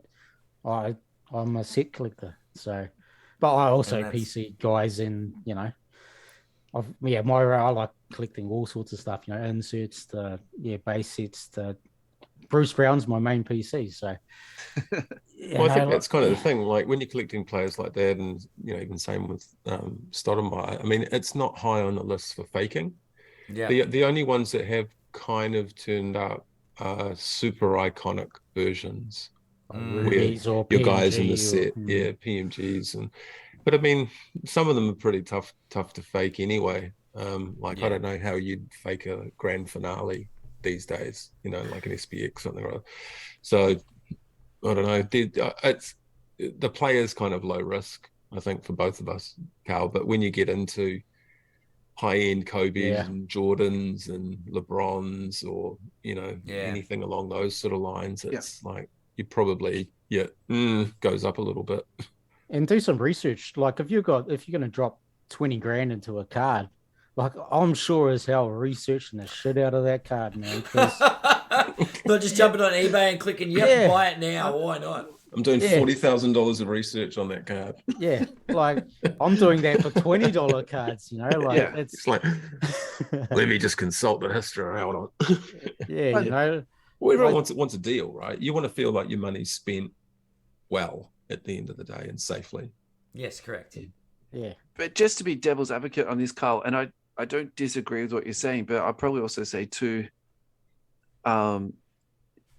if you do buy a graded card, you are somewhat expecting that it is, authentic and graded properly. So and I suppose again, this like almost takes us back full circle. Like we need to make sure that these grading companies are doing the right thing, or that they're grading what they know, or they don't do it, or at what point do you just say PSA is the only company that you should purchase graded cards from? Because use the $20,000 example you just did. Yeah. Again, I think PSA is probably the company I would spend that money with, because at least I know there's that sort of buyback guarantee. And I don't believe that BGS has come to the party with that. SGC definitely don't do it. no way DCI is doing it. And, Providence that we were talking to a couple of weeks ago, I couldn't imagine they've got the buy-in for that type of stuff either, so. I think if you're a well-established company, like especially SGC and BGS, those two companies should be doing it. To me, that's for someone to have faith to invest $20,000. Yeah. In that, you have to, as a company of that size and reputation, that should be part of your standard policy. Like, well, it might come into that regulation thing, I think, that we were sort of talking about briefly before, and that, should there not be a unified reference database of graded cards that everyone can plug into? So if PSA gets something and they look in and go, oh, BGS graded it 5 years ago, got a BGS 8, and it was got 7 for the corners, and this card that rolls up is exactly the same card with sharp corners, surely they could go, something's up, right? Correct. And that's high res photos of the card, they easily accessible. They can overlay the card and go, yep, we can easily see where exactly what we were doing online. You can see the corners were trimmed, because a lot of the cards would have patterning and stuff on the side, and it might be the corner of a circle or something. And then the new version's got a much smaller version of that circle on it, because someone's just gone zoop up the side.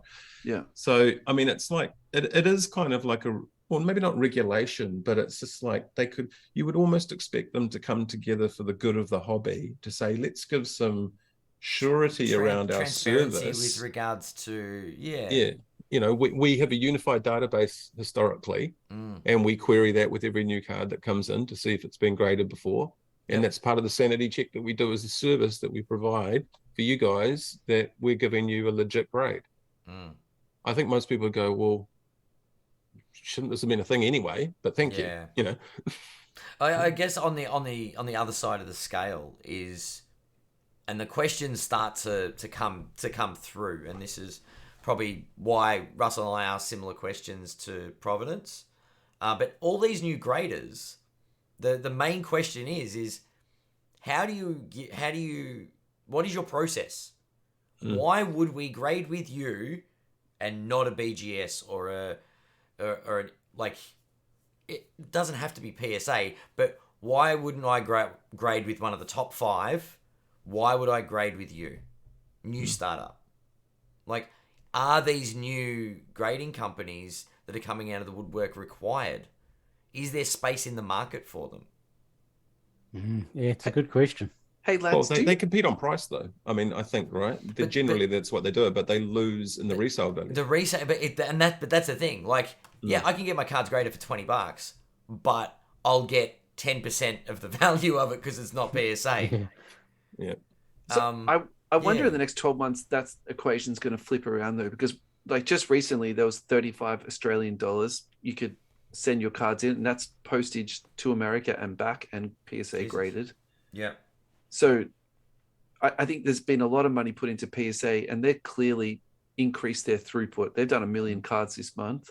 So if you assume at the bottom that they continue to do 1 million cards a month, I think it's pretty fair to say that they'll get through the backlog, and they'll even be able to increase that and then open up reduced grading prices again.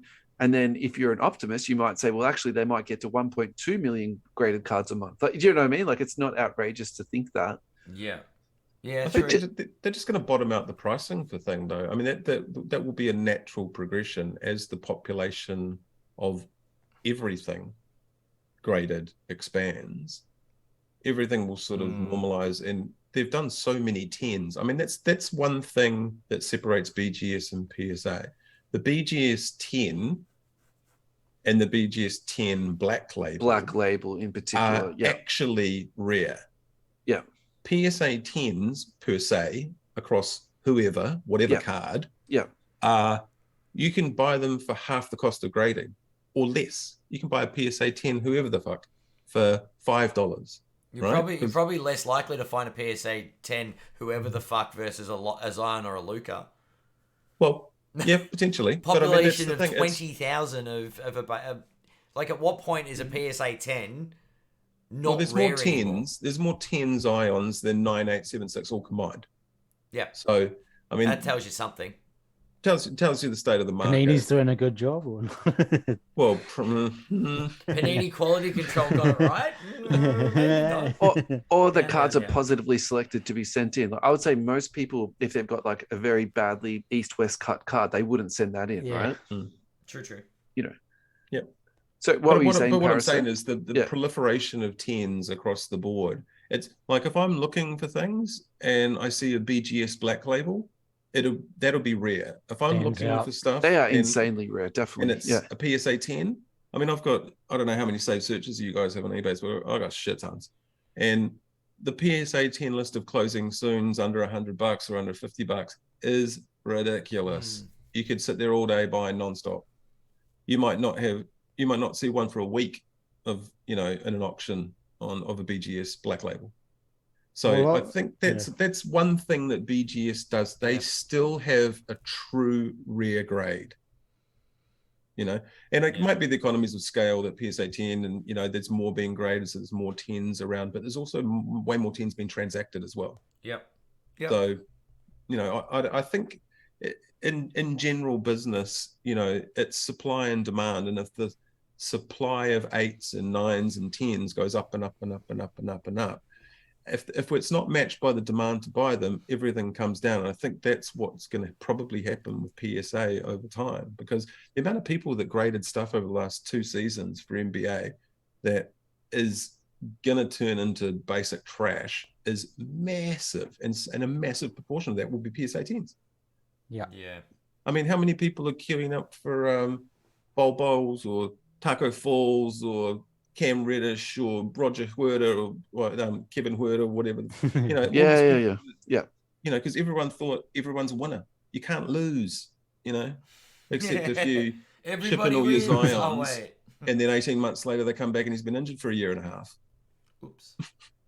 So I think I used to just really struggle with that thought too, but I think at the end of the day, the market likes PSA 10s and they do sell really well. And then to your point about the black label, that I couldn't agree with you more on that. But again, the market has also spoken in that sense, in that, so let's just say BGS is saying, oh, we don't have our numbers, but I think to be generous to them, they've probably done 100,000 cards in the last month.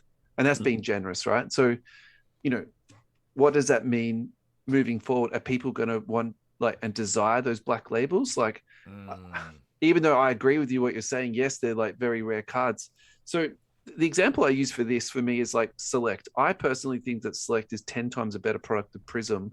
And for a while, I was buying up all these Select, thinking, you guys are suckers. Eventually, the market's going to change. You guys are going to catch up, and I'm going to be ahead. But that's what the Sport Card Investor guy did too. I think he went deep on Select, and then they just gutted it. Yeah, I mean, I didn't go that deep, but I would be buying up stuff in preferential to Select and Prism, and that's just how I felt. I was like, I like the product. It was it's a better looking release. I agree. Yeah, right. But that's not how. Great. Yeah. That's not how life is. That's not how it played out. And it's just the fact is, people love Prism, and that's what they get up for. So I think sometimes, just despite if you have a sensible thought or you have a rational thought, unfortunately, it's just a little bit how the world is. And then, if I can just take us just one step back, you're talking about creating a centralized database for that. So my understanding is with PSA, they actually don't catalog that information for each grade.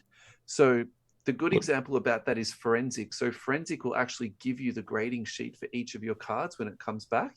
Oh, wow. And that was their whole sort of marketing and selling scheme. Yeah. That's their value. Again, at the end of the day, does anyone care about that? I don't think anyone, really cares. And to your point before about what you were saying about how on earth can they even have their own cataloging system and these cards be going, I can't imagine that 2 companies could get their heads together and they could, manage a database. Yeah. I've worked in, reasonably sized organizations, and I would say most data management is done quite poorly. So can you imagine the absolute cluster F of trying to get 2 companies to hold hands and put data into a spreadsheet? Honestly, can you imagine that? Nah, it's not going to happen. Well, it can never happen if they don't even have it, is the problem. And I think that's the thing, that they can't even do it within themselves. And that first step. That would be where I would agree with you. And I would probably say, let's always keep things simple and maybe achievable. And the fact that they don't even have their own database, I agree with you. That to me is just, that's reckless. Poor. That's, I would also say though, they're investing a lot of money into that company and they've got a lot of money behind it. The fact that we're talking about this probably means that they've also discussed it and, be looking at implementing this at some stage. I mean, when Nat bought it, I know he's a smart dude. He's made a lot of money through med tech and stuff like that, right? So he's not looking to lose in that field. So I think there's definitely a plan in the background.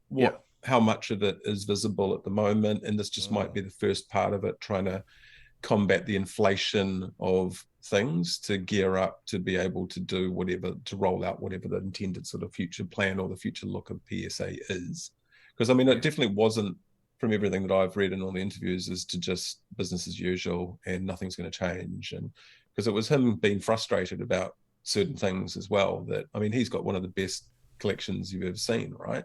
Yeah. And he spent $400,000 on the Jordan Green PMG that was altered. So I mean, he's in it as well from a collection point of view. So that happened to him, did it? No, he bought it altered. He paid $400,000 altered, graded altered.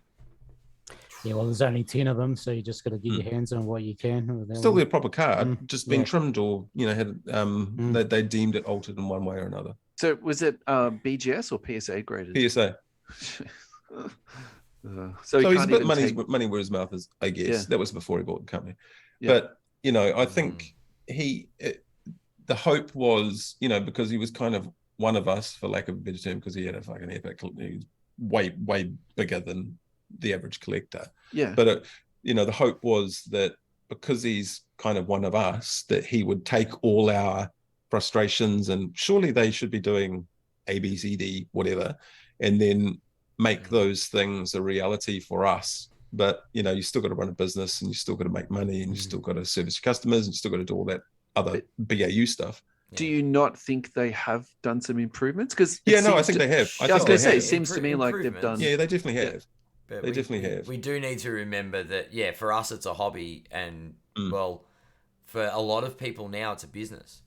Yeah. Collectors, it's not just collectors in the space, is what I'm saying. So that is big business. Well, that's because I guess some people are more hypersensitive about it because it's never been a money making thing for me. Yeah. The only cards that I've ever sold anyone is to another Stottlemyre collector here in New Zealand. That's it. Yeah. Because I've got multiples of things that are really hard to find, and I like the fact that there's another collector. So I'm happy to share the love. Sharing, right? Sharing the experience. So, but it's never been a money thing, and I'm pretty sure it's what the hope was for when Nat bought it. Is he's got the money. It's not going to be that pressure's not going to be there. It'll hopefully be for the love of the hobby, and I think we have seen some of those changes sort of come into fruition. But it's a massive company and it's a slow turning ship. Yeah. But I think it's getting to being pointed in a better direction. Yeah. Which is what we can sort of want to hope for. It's not an overnight thing. Yeah, well, catching up on all the backlog and, training you graders and stuff would have taken quite a bit for people. I mean, just imagine the amount of repetitive shit they grade. I mean, if you just look on like Reddit, for instance, in the basketball cards subreddit, people will go, I bought a pack of Donruss and I pulled this LaMelo. Should I get it graded? I'm sending it in tomorrow. And there's just like that all day, every day. And that's just the people that are on there. And it's like, imagine those poor bastards that have a stack of things like this. And it's like, if it was last season, at least half of them are probably LaMelo Ball. Yeah. Hoops, But that's one of the things when we look at graded cards is the pop report is sometimes a factor. And look at Luka Zion Prism base in excess of 20,000 PSA 10s. How many, do you know, like come home from work, it's like, 40 PSA 10 Zions today. It's like, That was fun. I found one on the street. You know?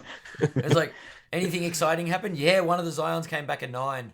So, oh, that's rare. You know, that's pretty rare. Ooh. I got a PSA 6 Zion. It's a population of 1. But I guess that's where it gets kind of crazy when you look at the price differential between 9s and 10s and the population difference between 9s and 10s. Yeah. You know, and if you're a smart investor, you know, it's like something doesn't quite add up. It doesn't make sense. Well, as a you know, someone experienced with the hobby, but like we were sort of talking about before we started, the amount of new retail money that came into collecting. People were getting COVID checks. They couldn't necessarily spend on the things they used to spend on. There was more fluid money floating around that was looking to get spent. And, you know, our little hobby was one of the things that benefited from the attention and having that liquidity in the market. But I think what you saw and what I was saying before was that all that really was, similar to a lot of other things, was just a revenue extraction. You know, it was like things got built up, and the people that have been around for a long time, and even the breakers they would know that this is not sustainable, as you were saying, Russell, around certain things. And it was like, well, I was starting to look at it and go, well, who's going to get left holding the hot potato at the end of it? Because this just can't keep on going like this. And then when it finally kind of went, there was a lot of people running and liquidating, and, you know, and it's not just our market. Like I said, I collect watches. Same thing happening in those sort of disposable income categories. People were just panicking. They thought this trajectory was the norm. You know, and how could you ever lose? Well, I mean, globally, the world economies are suffering now. So, and that's going to impact the market as we see it. People here anyway we've just had 4 months of straight interest rate increases by the Reserve Bank. Now that adds, some people are paying an extra $1,000 a month on their mortgage. If anyone, like, that's where you get those fringe collectors that are like, what can I sell to make my mortgage repayment now? Like, you've got people, when economic times get tough, you've got those fringe people that spent their extra cash on cards, and now they're like, they've got their wives telling them, don't you dare keep that cardboard. If that's worth money, that goes into the house. And that's why I think when Russell said it was a buyer's market, the way the economies are around the world at the moment is really stimulating that.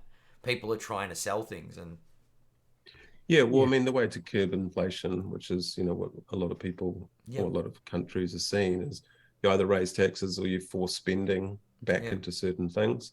You know, and I think it may, like, being as someone who pays like a lot of attention to stock markets and cryptocurrencies and all that sort of stuff, when I'm looking at it and go, it was just a waiting game. It's like, you know, when 35% of all the money in America got printed in the last 2 years during COVID, do people not understand how economics works? Because this is going to come they don't. back no, and be a massive problem. It's fine. Just print more money. Print Easy. more. Yeah, that's how we solved it the first time.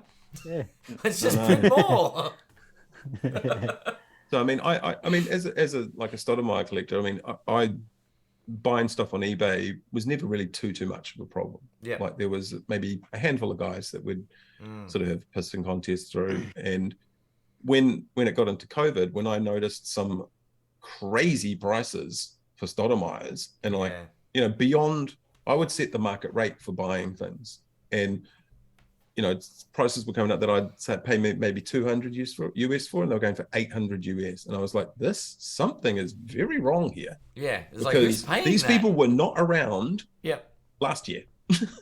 So I purposely passed on a lot of that stuff, and I have seen some of those cards pop up again. You know, it's just stabilizing, stabilizing the market. The market's in a state of correction, I think. Shaking out the bad money. It's sort of setting a new floor. Like, we hit the ceiling and dropping back, but the floor's a bit higher now. You know, like and that's like the base inflation. You know what I mean? Like, where it should have, the trajectory it should have followed is where we're going now. Not this it's a recorrection. spike. It's recorrecting. Yeah. Getting back So on track. ultimately, it's a good thing. Like to me, like it had to happen. Like It was out of control, Carl. I couldn't Yeah. agree with you more, mate. Yeah, Mhm. it was just out of control. Hey, Carl, what do you think about grading companies? Because is there any thoughts you have in that space, or something you want to see from a grading company, or concerns you have about grading, or? I'm not a grader. I prefer raw cards myself for my collection. I do have quite a few graders. I just pick them up if they're a good price. More Just PSA or BGS, mate? not. I'm actually like I find a lot of people are like ride or die for like HGA for life. Yeah, I'm HGA. A Is lot that of your people. local company? Is it? No, that's that's- the custom labels and Yep. Yeah, they do all the They- colorway they do- labels and that stuff. Color matching. But Do you like those? Do you, man? I think we just stirred yeah, up the beast. I don't. What do you reckon about those, Ross? I'm gonna keep quiet on this because when I was with Al, we actually had Tyler on before he left the company Okay. and spoke to him. Tyler was actually a really nice bloke, Yeah. So, but HGA's labels were funny. so where Not I a thought fan. where I thought grading was going for a little while, when it was crazy, like $150 plus per card with PSA, what I thought was going to happen was you would send your low end cards to SGC, you would send your medium end cards to say BGS, and then your super delicious stuff you'd send off to PSA. Okay. That's what I thought was going to happen. And then, companies like HGA would definitely have a spot for people who wanted to grade their PC stuff, that they weren't particularly trying to flip for a profit, but they wanted to make it look super nice on their cabinet or something along those lines. That's what I thought was going to happen. I think there's a lot of that. I think that, like, especially here in NZ, like a very small market compared, like a lot of guys just like the look of HGA and just go, screw it. It's a good price. I'm going to get some HGA. I bought this purely because it's a colorway. It's a Grant Williams, clearly out of 5. And the only reason why I bought it was because it was fucking cheap. And also because the label looked kind of cool. That was literally the only reason why I bought it. To me, I don't really care. Like, to me, it's authenticity because I like picking up a few vintage stuff. So I want to, I want the old before 1986 stuff graded. I want that stuff graded, like especially if it's a well-known player. So it comes back to authenticity for me, and I'm not too fussed on. I don't actually think any of the labels have really nailed it, like the look of them. Yeah, like the BGS slab's a bit heavy. The PSA one looks like a bit like a computer printout. So I like HGA's tried something different. The dot matrix printer, that's what it reminds me of too, man. Yeah. What you boys brought up at the start, like when we started talking about grading stuff, is what's your point of difference to make people want to buy to grade with you? So I'm still sort of waiting for one of these companies to really nail all the different aspects of why you want a card graded. I do think HGA have hit a have had a good attempt, like having custom labels, or something color different. Match label, tried to be a point of difference, right? Like, sure, they've copped their flack for various other reasons, but like, all right, do something different with the label. I think the way someone pimps their collection or their displays is a very personal thing, and it's not an unexplored space, but it's an untapped area that I think, rather than going, I want to jump into the hobby and become an authenticator, just find a way to pimp people's cards. Like, do you know what I mean? Like, just help with display cabinets.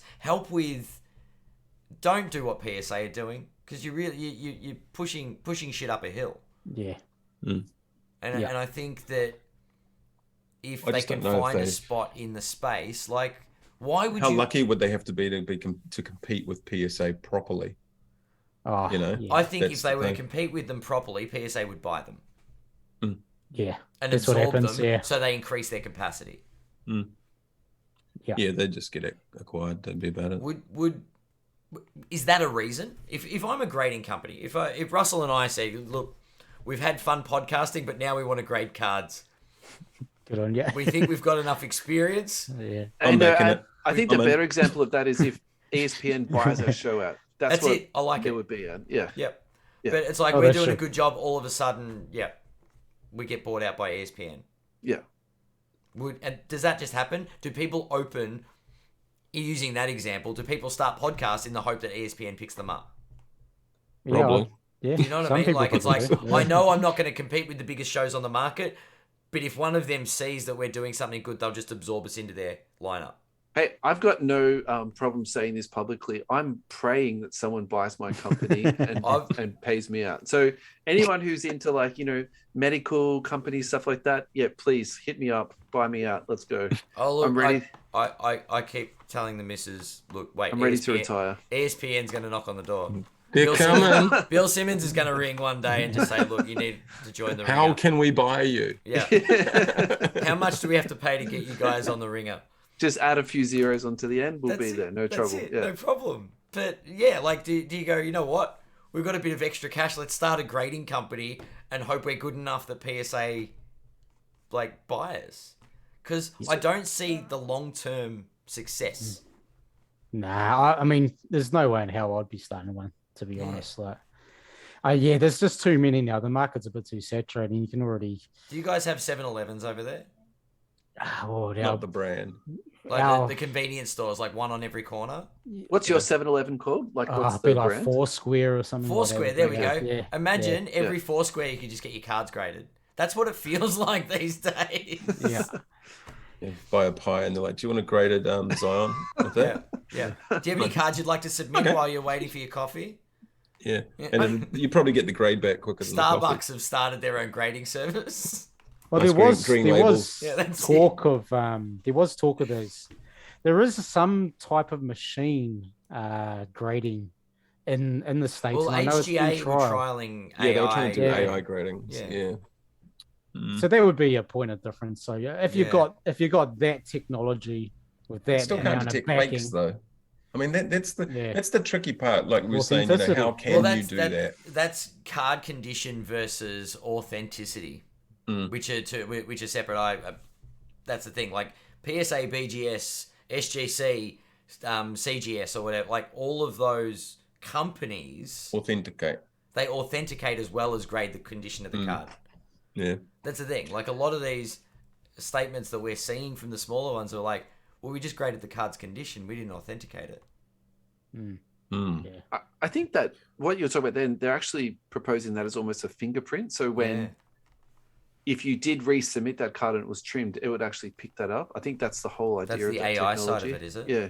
Oh, wow. But in terms of picking up what a fake card is, it would just take a picture of it and go, this is the fingerprint of this card. And then if it was sent in again, it would still say, this, you know what I mean? It'll just say it's the second time it's been graded. It wouldn't say that if it's real or not. Yeah.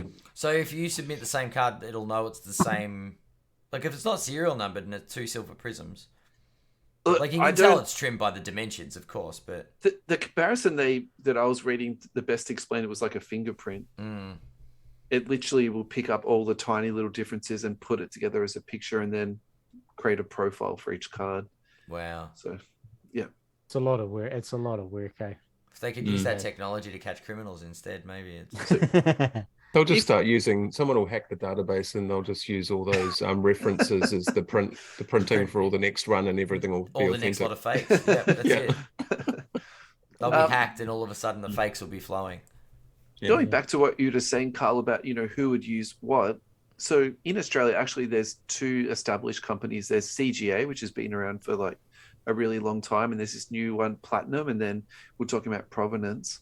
I wonder if the market, what those people are aiming at is people that wouldn't want to send their cards overseas, because I actually think that's the market they'll be tapping into, because there's a lot of people that would just find that whole process too daunting, or I can understand that, to fill out all the forms and then go down to the post office and do the customs form, and then have to worry about insurance, and then is it going to get there or not, all that type of stuff. I think that would just take all that out of it. And possibly the other cards that are in the market over there, like for people that collect AFL or NRL or whatever it is, if that's enough that they're unlikely to get faked potentially, because it's a smaller, more enclosed market in Australia, the interest in the cards will probably never leave Australia for a whole bunch of it, right? So it's a little bit more of a self-contained process. It's not localized susceptible market, to it doesn't have those market forces where you can, get incremental way more money by copying. I think CJ has got a very good local reputation. So to go by what you're saying, then that makes a lot of sense. Is there a card grading company like that in New Zealand? It would be pretty dodgy if there was one. There was one that, I can't remember the letters they're using. God only knows. But they started with TCG, sort of tradable card game sort of grading, and they were looking at getting into sports grading. I don't know about the authentication part, because I mean, you need to know a lot about the history of cards and product and printing and to do authentication. It just would not be worth it to do here. I don't think it'd be worth the fallout potentially, and that's if the bigger guys can't get it right, I doubt someone in New Zealand or Australia is going to hit it out the park just somehow. So, just randomly. Yeah. So that's where I think maybe, that example of Australia probably makes a bit more sense, because the local market, if it's strong, you can just service that local market for cricket, AFL. AFL cards are relatively, You can go into your local card shop and just, chuck these in for $20 and get them graded and they'll be back next week, sort of thing. Like, Well, that's the last hobby hung out. Platinum was doing a deal, a convention special. It's $20 a card, flat rate. There you go. Didn't matter what. Didn't matter the value. Submit your cards. And that was just grading? Yeah. Was it? Yeah. I don't know if it was authentication as well. I didn't try and sneak any fakes past, but it'd be interesting. Not trying hard enough. But I guess the thing is that authentication part comes with the guarantee, the brand, you're putting your your reputation's on the line by authenticating. You're legit saying this is the thing, and if it ends up it's not the thing, well, that's a pretty damaging thing. Yeah, true. So maybe they say, well, hey, it's on you. We'll grade whatever you send us. So Providence has got nothing on their website whether they grade or authenticate.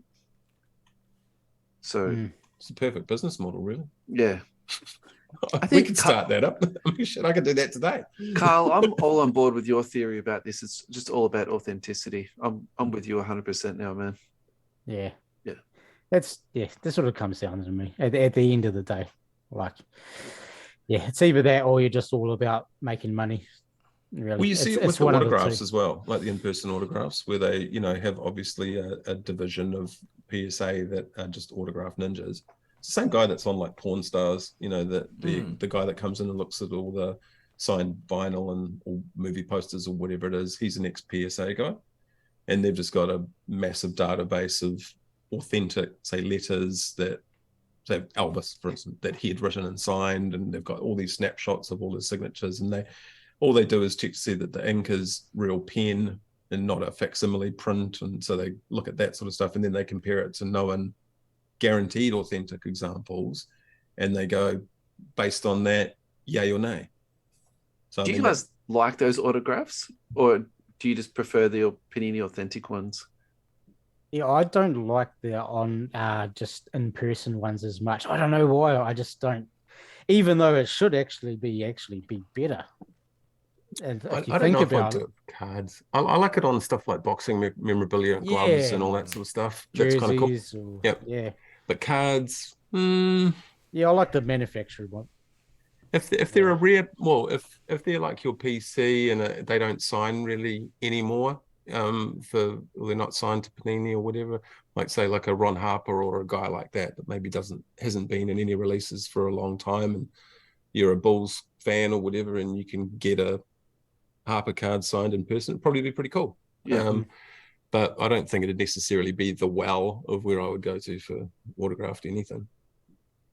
I'm too much of a skeptic, and I just wouldn't feel comfortable putting my money into that stuff, even if it was PSA authenticated. I can't really explain that for any good reason, but that's just how I sort of feel. It's a personal preference, I guess. I could almost do Stoudemire autographs at the moment. Like I get people asking me, "Hey, do you reckon this autograph's legit?" Watch out for CGA submissions from New Zealand. Yeah, probably. Well, it's like, I've got about 100 of them, so I'll have a look. I'll compare it to these ones.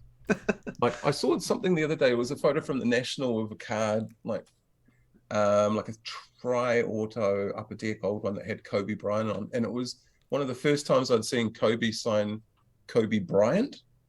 Like first and full last name. And I was like, geez, that's pretty cool. I haven't seen one of those before, because it went Kobe and then kind of like 8 at the end of it. And then he started doing 24s, 23 sometimes, 24s or whatever it was.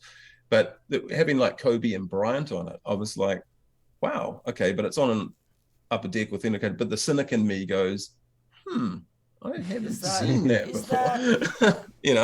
So was it a horizontal or a vertical card? Vertical. It was a vertical one. Yeah. Wow.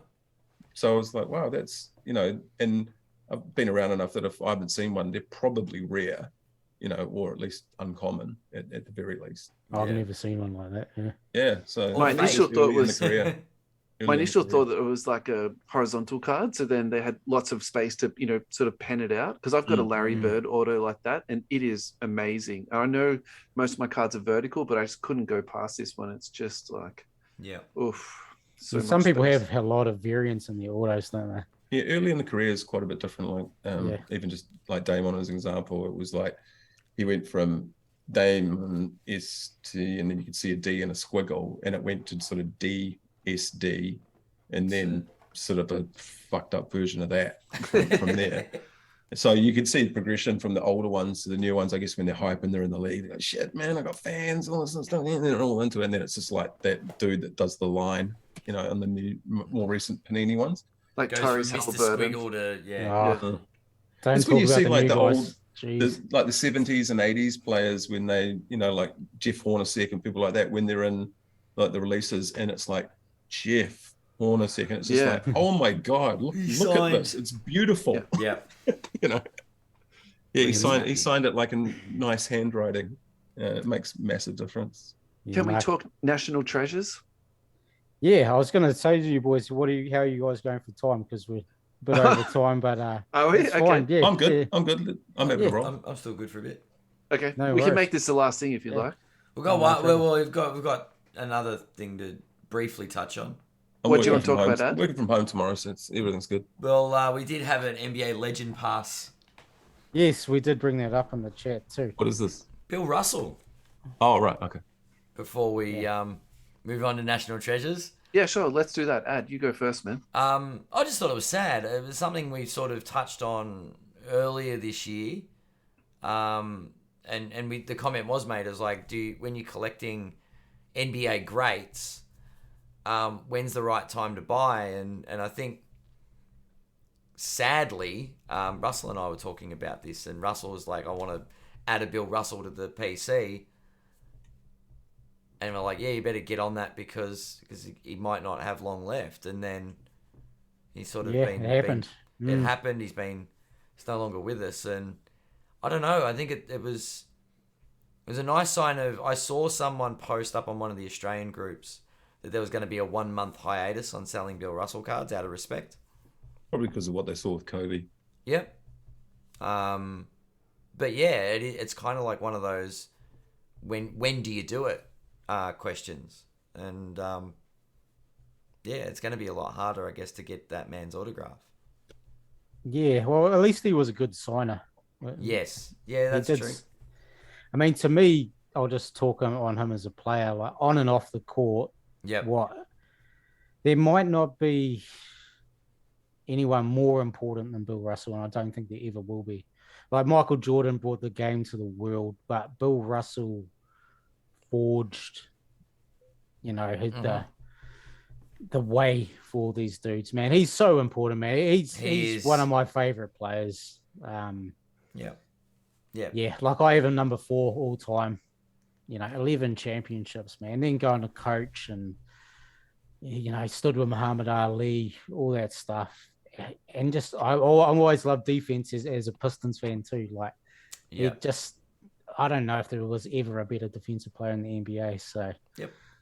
And I like like him giving Charles Barkley the fingers at that award show. Like, he's a character too, and I love that too with Sportsman. So, man, he had a good life though, and he for a tall ex NBA player too to live to 88 is a pretty good run. So it's a pretty damn good run. Yeah. And there's just so many stories of him being awesome off court and helping players and, keeping them grounded and squashing beefs and, just, I think everyone would probably looked at him as, the cool uncle guy that would, step in and say cool stuff. And, even if you hated the Celtics, you probably love him. Yeah. And you just got nothing but respect for the guy. Like, he knows about it. Yeah. He's the one that will say, back in my day, but you listen. And you go, oh, well, the game's different now. And you go, no. This man is the pioneer of the sport. Mm. Well, no one's ever I don't think anyone's going to come close to breaking that sort of championship number. No one is. Everyone uses Jordan as the comparison. People can't even get to 6. Nah. just winning one's freaking hard enough. Correct. Our only hope was like Robert Horry, I think, right? That was it. That's it. Coattails. He's going to try and get in. That's it. But I mean, that number of championships, and he was kind of like just the perfect mix of a ambassador of the sport. Yeah, for sure. And that was the thing. Like, he didn't just play and then fade away, or play, coach, done with basketball. He was always around. All-Star Weekend. Do you know what I mean? Like, and I think it's beautiful that he made it to the 75. Yeah. Do you know what I mean? Like, that All-Star Weekend. See that, yeah. And he was player coach for like last sort of few years of his career as well. I mean, when's the last time that happened? Oh, God. He's the first. Well, it's happening at the moment coach in Phoenix, isn't it? Yeah. Chris Paul. Yeah, pretty much. But yeah, like, we're never seeing that kind of greatness ever again. Yeah, you're not going to see someone like him again. Yeah. Yeah, I mean, I guys used to put like things that'd be tough to see again. Potentially would be like when Jordan won Defensive Player of the Year and scoring leader and MVP in one season. Yeah. That's it's one of those sort of, wow, okay, that must have been a hell of a fucking season, and obviously it was. Yeah. But it's one of those ones where I think that's liable to go before anyone hits 11 championships easily. I'd say there'd be another level of unattainability. Yeah, well, Giannis he won MVP and Defensive Player, but not the scoring title. So that's correct. Yeah, he was close on the scoring. Yeah, he was close. He was close, real close. Played some more minutes. Yeah, he would have been all right. That's it. Yeah, it wasn't load managed. How about you, Russell? Thoughts on Bill? So I think, to be honest, I haven't watched a lot of his games and a lot of his footage, and I've made, somewhat of an effort to get it. But I even found, going back to Pontel, they didn't have a lot of archive footage of his, and League Pass is starting to get a little bit of his, but I've only ever watched like one entire game of him. That's all in terms of, start to finish. And it's a little bit difficult to watch that footage. So it's a bit hard to maybe get a grasp on maybe how dominant he was, because I found I can't think of the right word, but there's not enough sort of frames per second to actually really to appreciate it. Yeah, to sort of watch it in a sort of a smooth fashion. But I think the one thing that you can't deny about him is, the impact he made on the court, and you touched on that with the championships. And I don't think that's ever going to happen in any sport, frankly, again.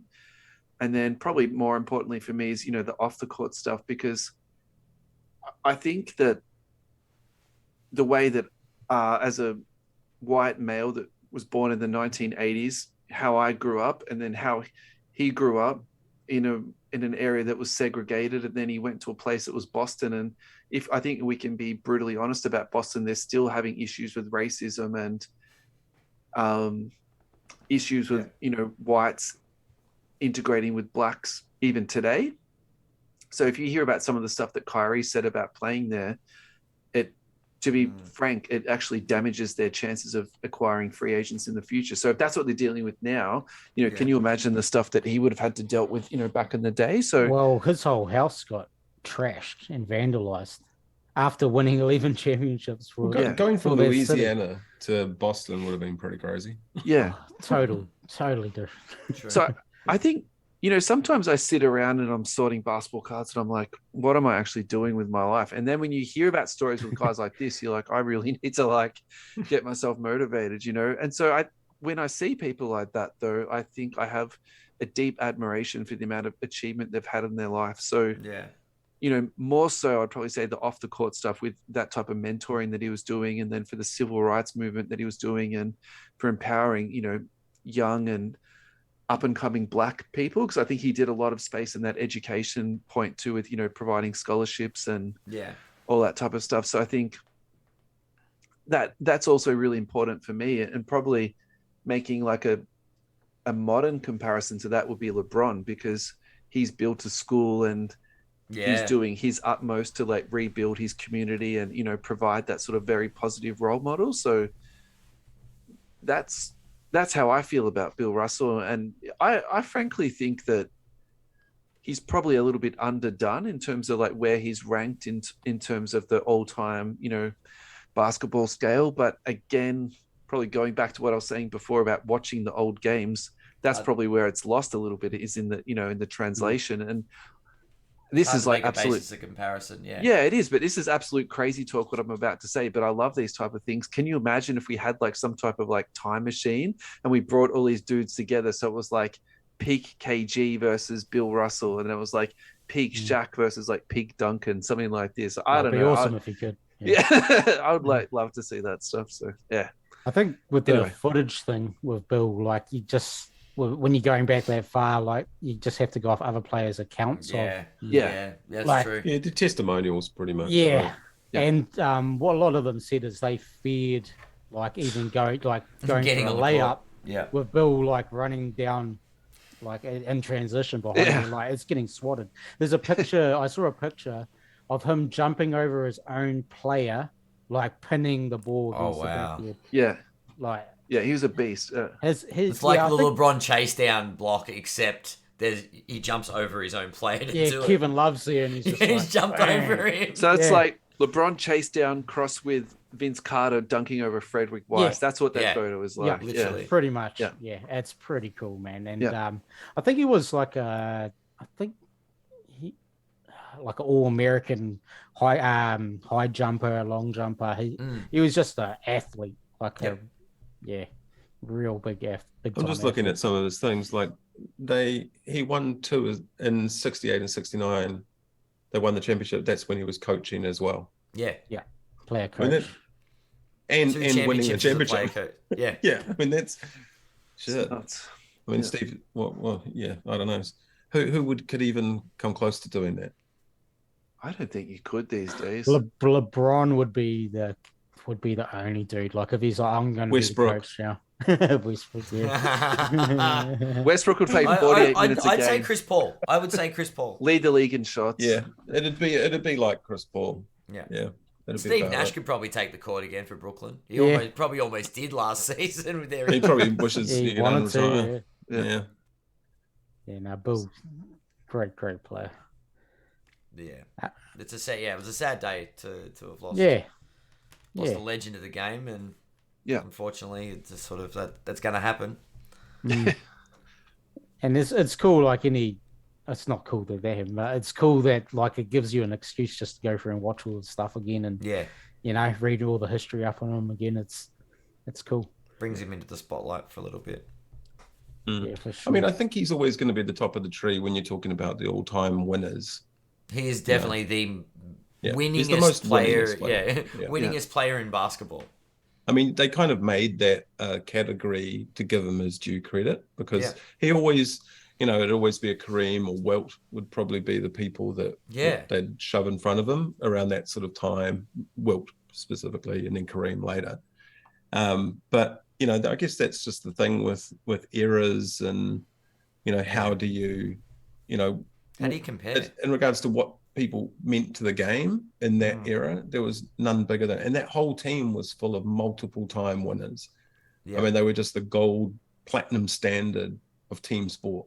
You know, and there was no better example of a basketball player for team sport than him. The ultimate team player. Time.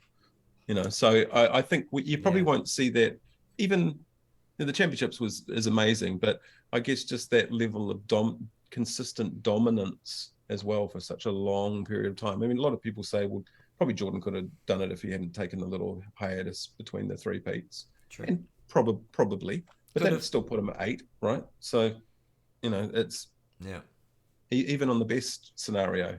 He's Jordan's still 3 short. A fair way off. At the best scenario, but he even himself spoke about the fatigue after winning 3 championships in a row. So maybe if he had stayed on, he might not have won that next 3. Might not have done, 3-peated again. Yeah. Oh, yeah, Hakeem was a beast back in 94, 95, Hakeem. Yeah. Yeah. So to get through him, then, Again. Yeah, but I think you're right, Carl. I think, it kind of hits a bit different, I think, when you hear his teammates and contemporaries talking about him. Yeah. Like no one talks about Wilt like that. Like Wilt was always sort of regarded as like the overall better talent. I just was always all about his own stats and all that sort of stuff, Yeah. Everyone like had the respect. Russell Westbrook, really. Oh, here we go again. Without the height. Over there.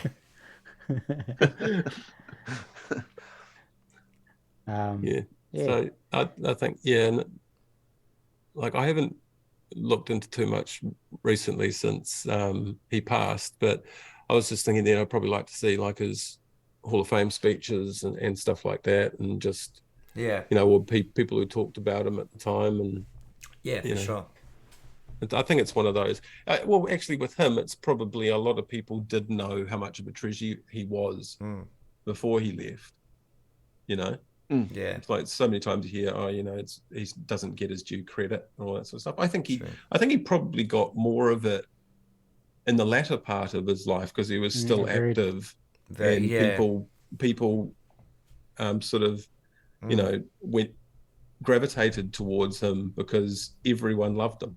And he was just like one of the last guys from that era that was still around and visible and contributing and turning up and being seen and still signing. So if you were lucky enough to get a Bill Russell auto, well, awesome. One day for me. One day, I definitely want one in my PC for sure.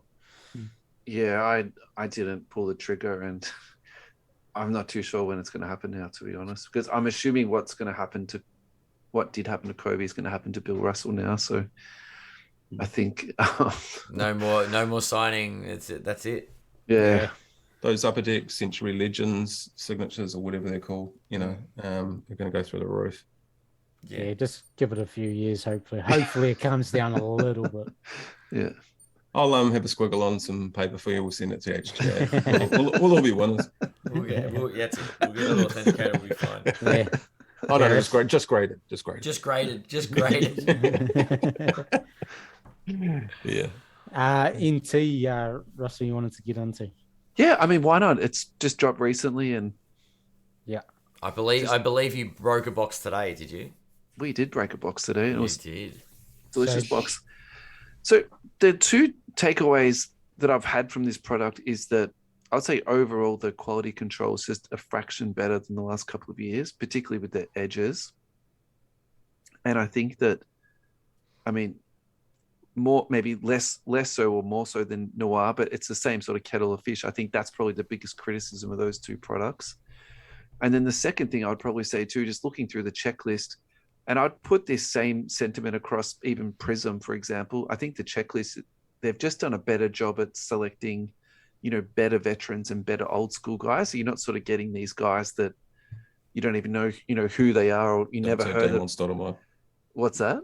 Don't say Damon Stoudemire. No, not Damon Stoudemire. Like some of the guys from the 60s and 70s that you literally have just never heard of. Like I think there was a lot of those guys last year that sort of came through. I think which sort of just soured the boxes just a little bit. Whereas this year, I think they've taken that out. And I'm not saying they've taken out every single one, but that's my 2 sort of big takeaways I would say from those particular products. And look, I don't think they've done anything ingenious to it. I don't think they've changed the product around and made it look, different from last year or anything like that. But it is those releases. I don't think they should.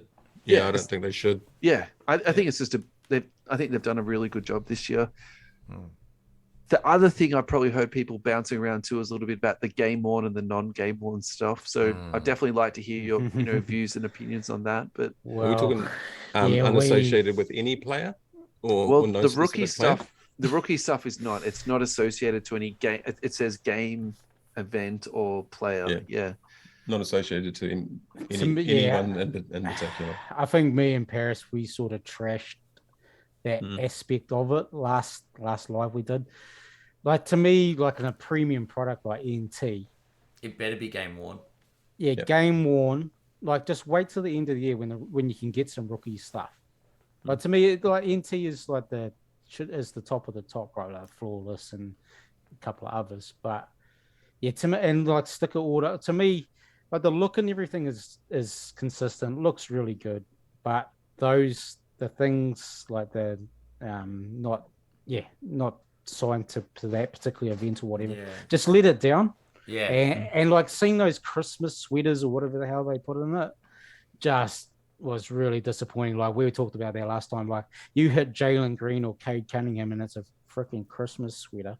That should have stayed in hoops, I think. That should stay in hoops. Yes. Should have stayed on the floor. It should have been burnt and salted and burnt. Yeah. Those hoops patches though were so nasty. They're cool though, but that's in hoops. It's in hoops. Keep it a hoops with Donna. So if you're paying a premium price, you should be getting a premium product. Yeah. And sticker autos and stuff. On-card autos, game-worn jerseys. Top-tier vets. All the rookies that are coming out of the product have been in the league for 4 years already when the stuff's being printed.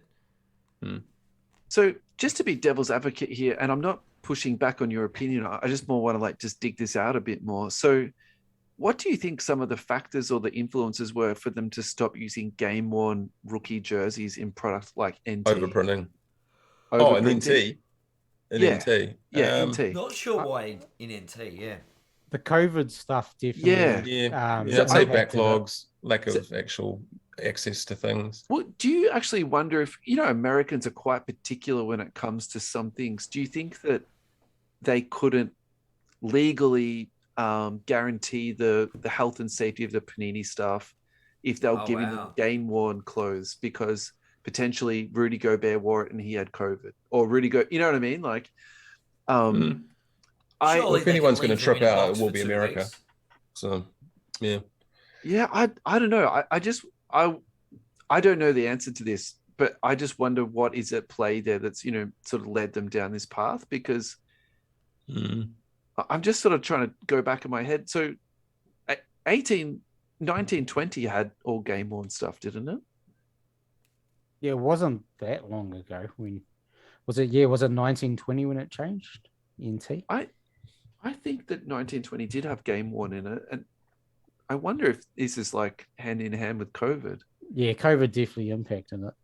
And I think they just were like, shit, we got to get this out. We got to get this out. We got to get all of these players' checklists. We got to get them all done. And to me, like, if it's not going to be up to that standard, just don't put it in. And like true collectors would be happier to just like sort of not pay that and not actually get like an underdone product. Like, how much were you paying per box, that Australian? Oh, it's retailing for like around 6,000 Aussie now, like sort of that high fives to 6. For 10 cards, right? 10 cards, Yeah. So that's $600 per card. Yeah. It's, to me, you have to make it premium, and those things let it down. They just really do. Like, at least with Flawless, you're going to get on card. Yep. Like, to me, I wouldn't. Yeah, I'd just wait to go for Flawless. I just think they obviously just don't have the stock to use, right? So I mean, that was an issue too. Yeah, they just don't have it. So, but stop printing all the other shit. Well, yeah, the thing is, there's nothing wrong with just being honest. I mean, everyone knows the deal with COVID. There's not many games being played. What could they do instead? We're going to replace the RPA with a inscription line. Custom. Maybe they have Cade. And then something about the team. I don't know. They could have gone a different way with it. I guess they just wanted to keep the theme of every year consistent, but they devalued it, I think, by dropping in some less than desirable product. Yeah, I don't know if that's a good argument too, like they're saying like the stock quantity, because then we've seen like Recon coming out now. Yeah, but Which- their whole release slate was screwed. Yeah.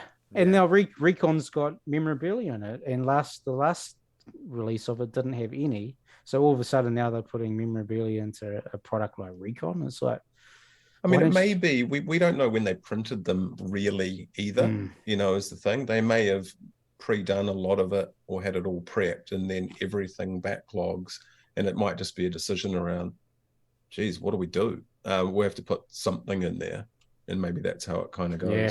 Where maybe things had caught up a bit on the back end when Recon started coming out, and they had some more stock to pull from. Who knows? So, Carl, are you saying that it's game worn stuff in Recon? Is it? Yeah, the veteran stuff in there. Veteran stuff. Okay, yeah. sorry. Okay. But to me, it's more like, why use memorabilia in that product? And then why don't you keep it for your good releases that are focused around memorabilia? But they've definitely got stock of the veteran players, because like if you look at any of the replacement autos and stuff coming out of Panini recently, it's largely been Currys. I don't know if you guys have and picked those up black on that. boxes and those. Yeah, there's been a ton of Curry signed a lot of stuff, I think, because I was noticing them pop up when all the redemptions were getting replaced, and every other one was a Curry. Oh wow! So, yeah, they must just be paying him a mint to sign all those. I can't think of any other reason for that. But yeah, you're right. And that sort of high end white box 101, he's a staple. But I mean, he's a good price. He's a good replacement player, and I think that's maybe it. The majority of people probably be like, it's a good trade off. Yeah, happy with it. Definitely, yeah. Especially from a LaMelo, which is sliding down in value at the moment, and you sort of anticipate that Curry will just keep trickling up. So it's not. Yeah. Well, especially, after the championship and stuff as well. So, I mean, I guess there wouldn't be that many people that would be pissed off that their whoever the hell redemption got replaced with a Curry white box 101 or something. Yeah, I'd be happy. Yeah. Going back to Recon, do you know what I'm surprised about Recon? That product is still around. Why is that still being produced? I thought they would have cut that after 1 year. Was it into year 3 now? Second year of its own release. It was in Chronicles before. Yeah, it was part of Chronicles. Oh, yeah. Yeah. God. Unbelievable. But I mean, that's probably since they knew they were losing the license, right? So I think everything's just on the table at the moment. Yeah, like I'm not gonna flat out say, Panini's just in it for a money grab, Like, but part of it is. Like, I mean, you kind of it's a lot of different factors. Yeah, there's a lot of releases that probably don't deserve to be there, and if you've been a bit critical around it, but I don't know. I mean, if what it's sort of doing at the moment, some of those have become a bit more affordable. So if we're talking about kids wanting to run rips and packs with their dad, or save up and buy something, those are all of a sudden affordable again. So I think they've got a place in the market, and as long as it's not a quote premium product and it's just a fun rip, and you can get game worn things, and well, cool. Yeah, I think just pay what you want. You expect what you pay for. Yeah, but I don't see that shit in Flawless or anything like that. Exactly. That's what I mean. Like Flawless, NT. Why are we getting not premium product in something we expect premium? Yeah, that's what it comes down to me. And anything, because I actually like Chronicles. Like, I like picking up a whole bunch of rookies and collecting base sets, and it's cheap. And like Luminance looks cool. So yeah, I know what I'm getting. That's it. Yeah, but you know what you're buying, and there's an expectation. Nice. There's an expectation. Yeah, exactly. Panini has done that. They've nailed every single price point. That's like one thing you can't take away from them. They've nailed. Fanatics have taken it away from them. That is true.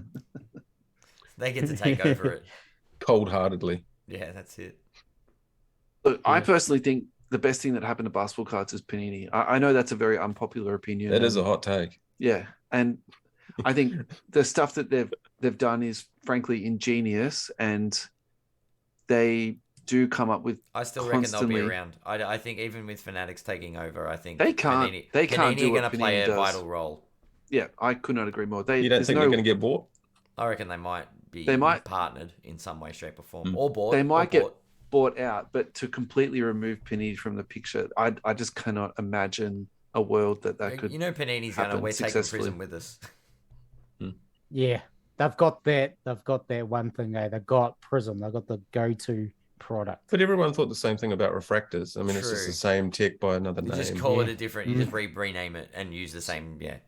Yeah. So I mean, I think, the cynic in me thinks that because Panini did 44 variations of Prism, they've kind of exhausted all the naming rights around whatever you could call a refractory looking card, that Fanatic's going to have to invent a word to call it or something. buy a word off Panini. Shimmer. Yeah. Well, they've done everything. They own Top, so they could just use all their refractor types, I suppose. Yeah, but so I'm actually looking forward to that. I'd love to see the word refractor coming back into the market. Cool. Yeah. But some of my favorite cards are refractors. The only thing I'd say about that is I would say that the Topps products that have been out so far have been about as well received as... What's the worst product in Panini? Oh, Recon. I would say that all the top stuff that's come out has been still not as well received as Recon. So yeah, I don't think that. I think if the assumption is, Fanatics will get rid of Panini, they'll just roll out Topps and everything's going to be fine. I don't think it's all going to be like roses at all. And I think the licensing is a big part of it, though. I mean, there will be. If they bring back Topps Chrome, I mean, if they bring that back with a big rookie class, that'll blow things out of the water again. But I mean, I think what you will see is Fanatics replicating some of the things that Panini did in market, because they're going to want to print at the same volumes. Yeah, so it might not be 44 parallels, but it could be a dozen or 10 or who knows. Oh, come on, they stepped up their game when they released Select with 45 different one-of-ones. Yeah, so 30, Adam, come on. I know even some of the Topps baseball products have a ton of parallels too. Yeah. And a lot of one-on-ones too, as you say. Yeah, that's it. I got So, a one-on-one. So did Since everyone when else. was true one-of-ones a thing? Like, you see all these word, descriptions sort of popping up. I remember when true one-of-ones and true gem mints and all these sort of things. It was like, why do we need the word true in here? Is it because there's so much ambiguity around what an actual one-of-one is these days? I thought if it has one-of-one printed on it, it's a one-of-one. Yeah. For sure. So, but I mean, the market kind of determines the collecting scarcity anyway. In a lot of ways. Yeah, that's true. Some cards just look trash, and they're short printed than some of the other ones that are more desirable. That's true. Also, should we tie off, lads? Are we up to 2 hours now? Yeah, more 2.5 hours. See, we don't have the consistency, but we have the duration. Okay. Yeah. We've got staying power. When we get our shit together, it's fine. Yeah. See, Russell, this is what would happen on our show if we just didn't try and work within a time frame. This is segue upon. This is Inception for us. Like segue into segue into segue. Look, if you guys want to do it again sometime, I think so, because there's even the stuff we didn't even touch on there. Yeah, exactly. Oh, look, there are rabbit holes galore we can go down and explore. Get into collections, get into showcasing some stuff. It'd be pretty fun. Sure. Yeah. That'd be great. Look, you know what's funny? Like on our normal podcasts, I'm actually the one trying to hold the podcast together, and Ayden and our other mate Twain are the ones going on tangents. They did a Marvel MCU one, which I stayed the hell out of. I was like, no, I've got no part of this, and it went for 4.5 hours. The podcast.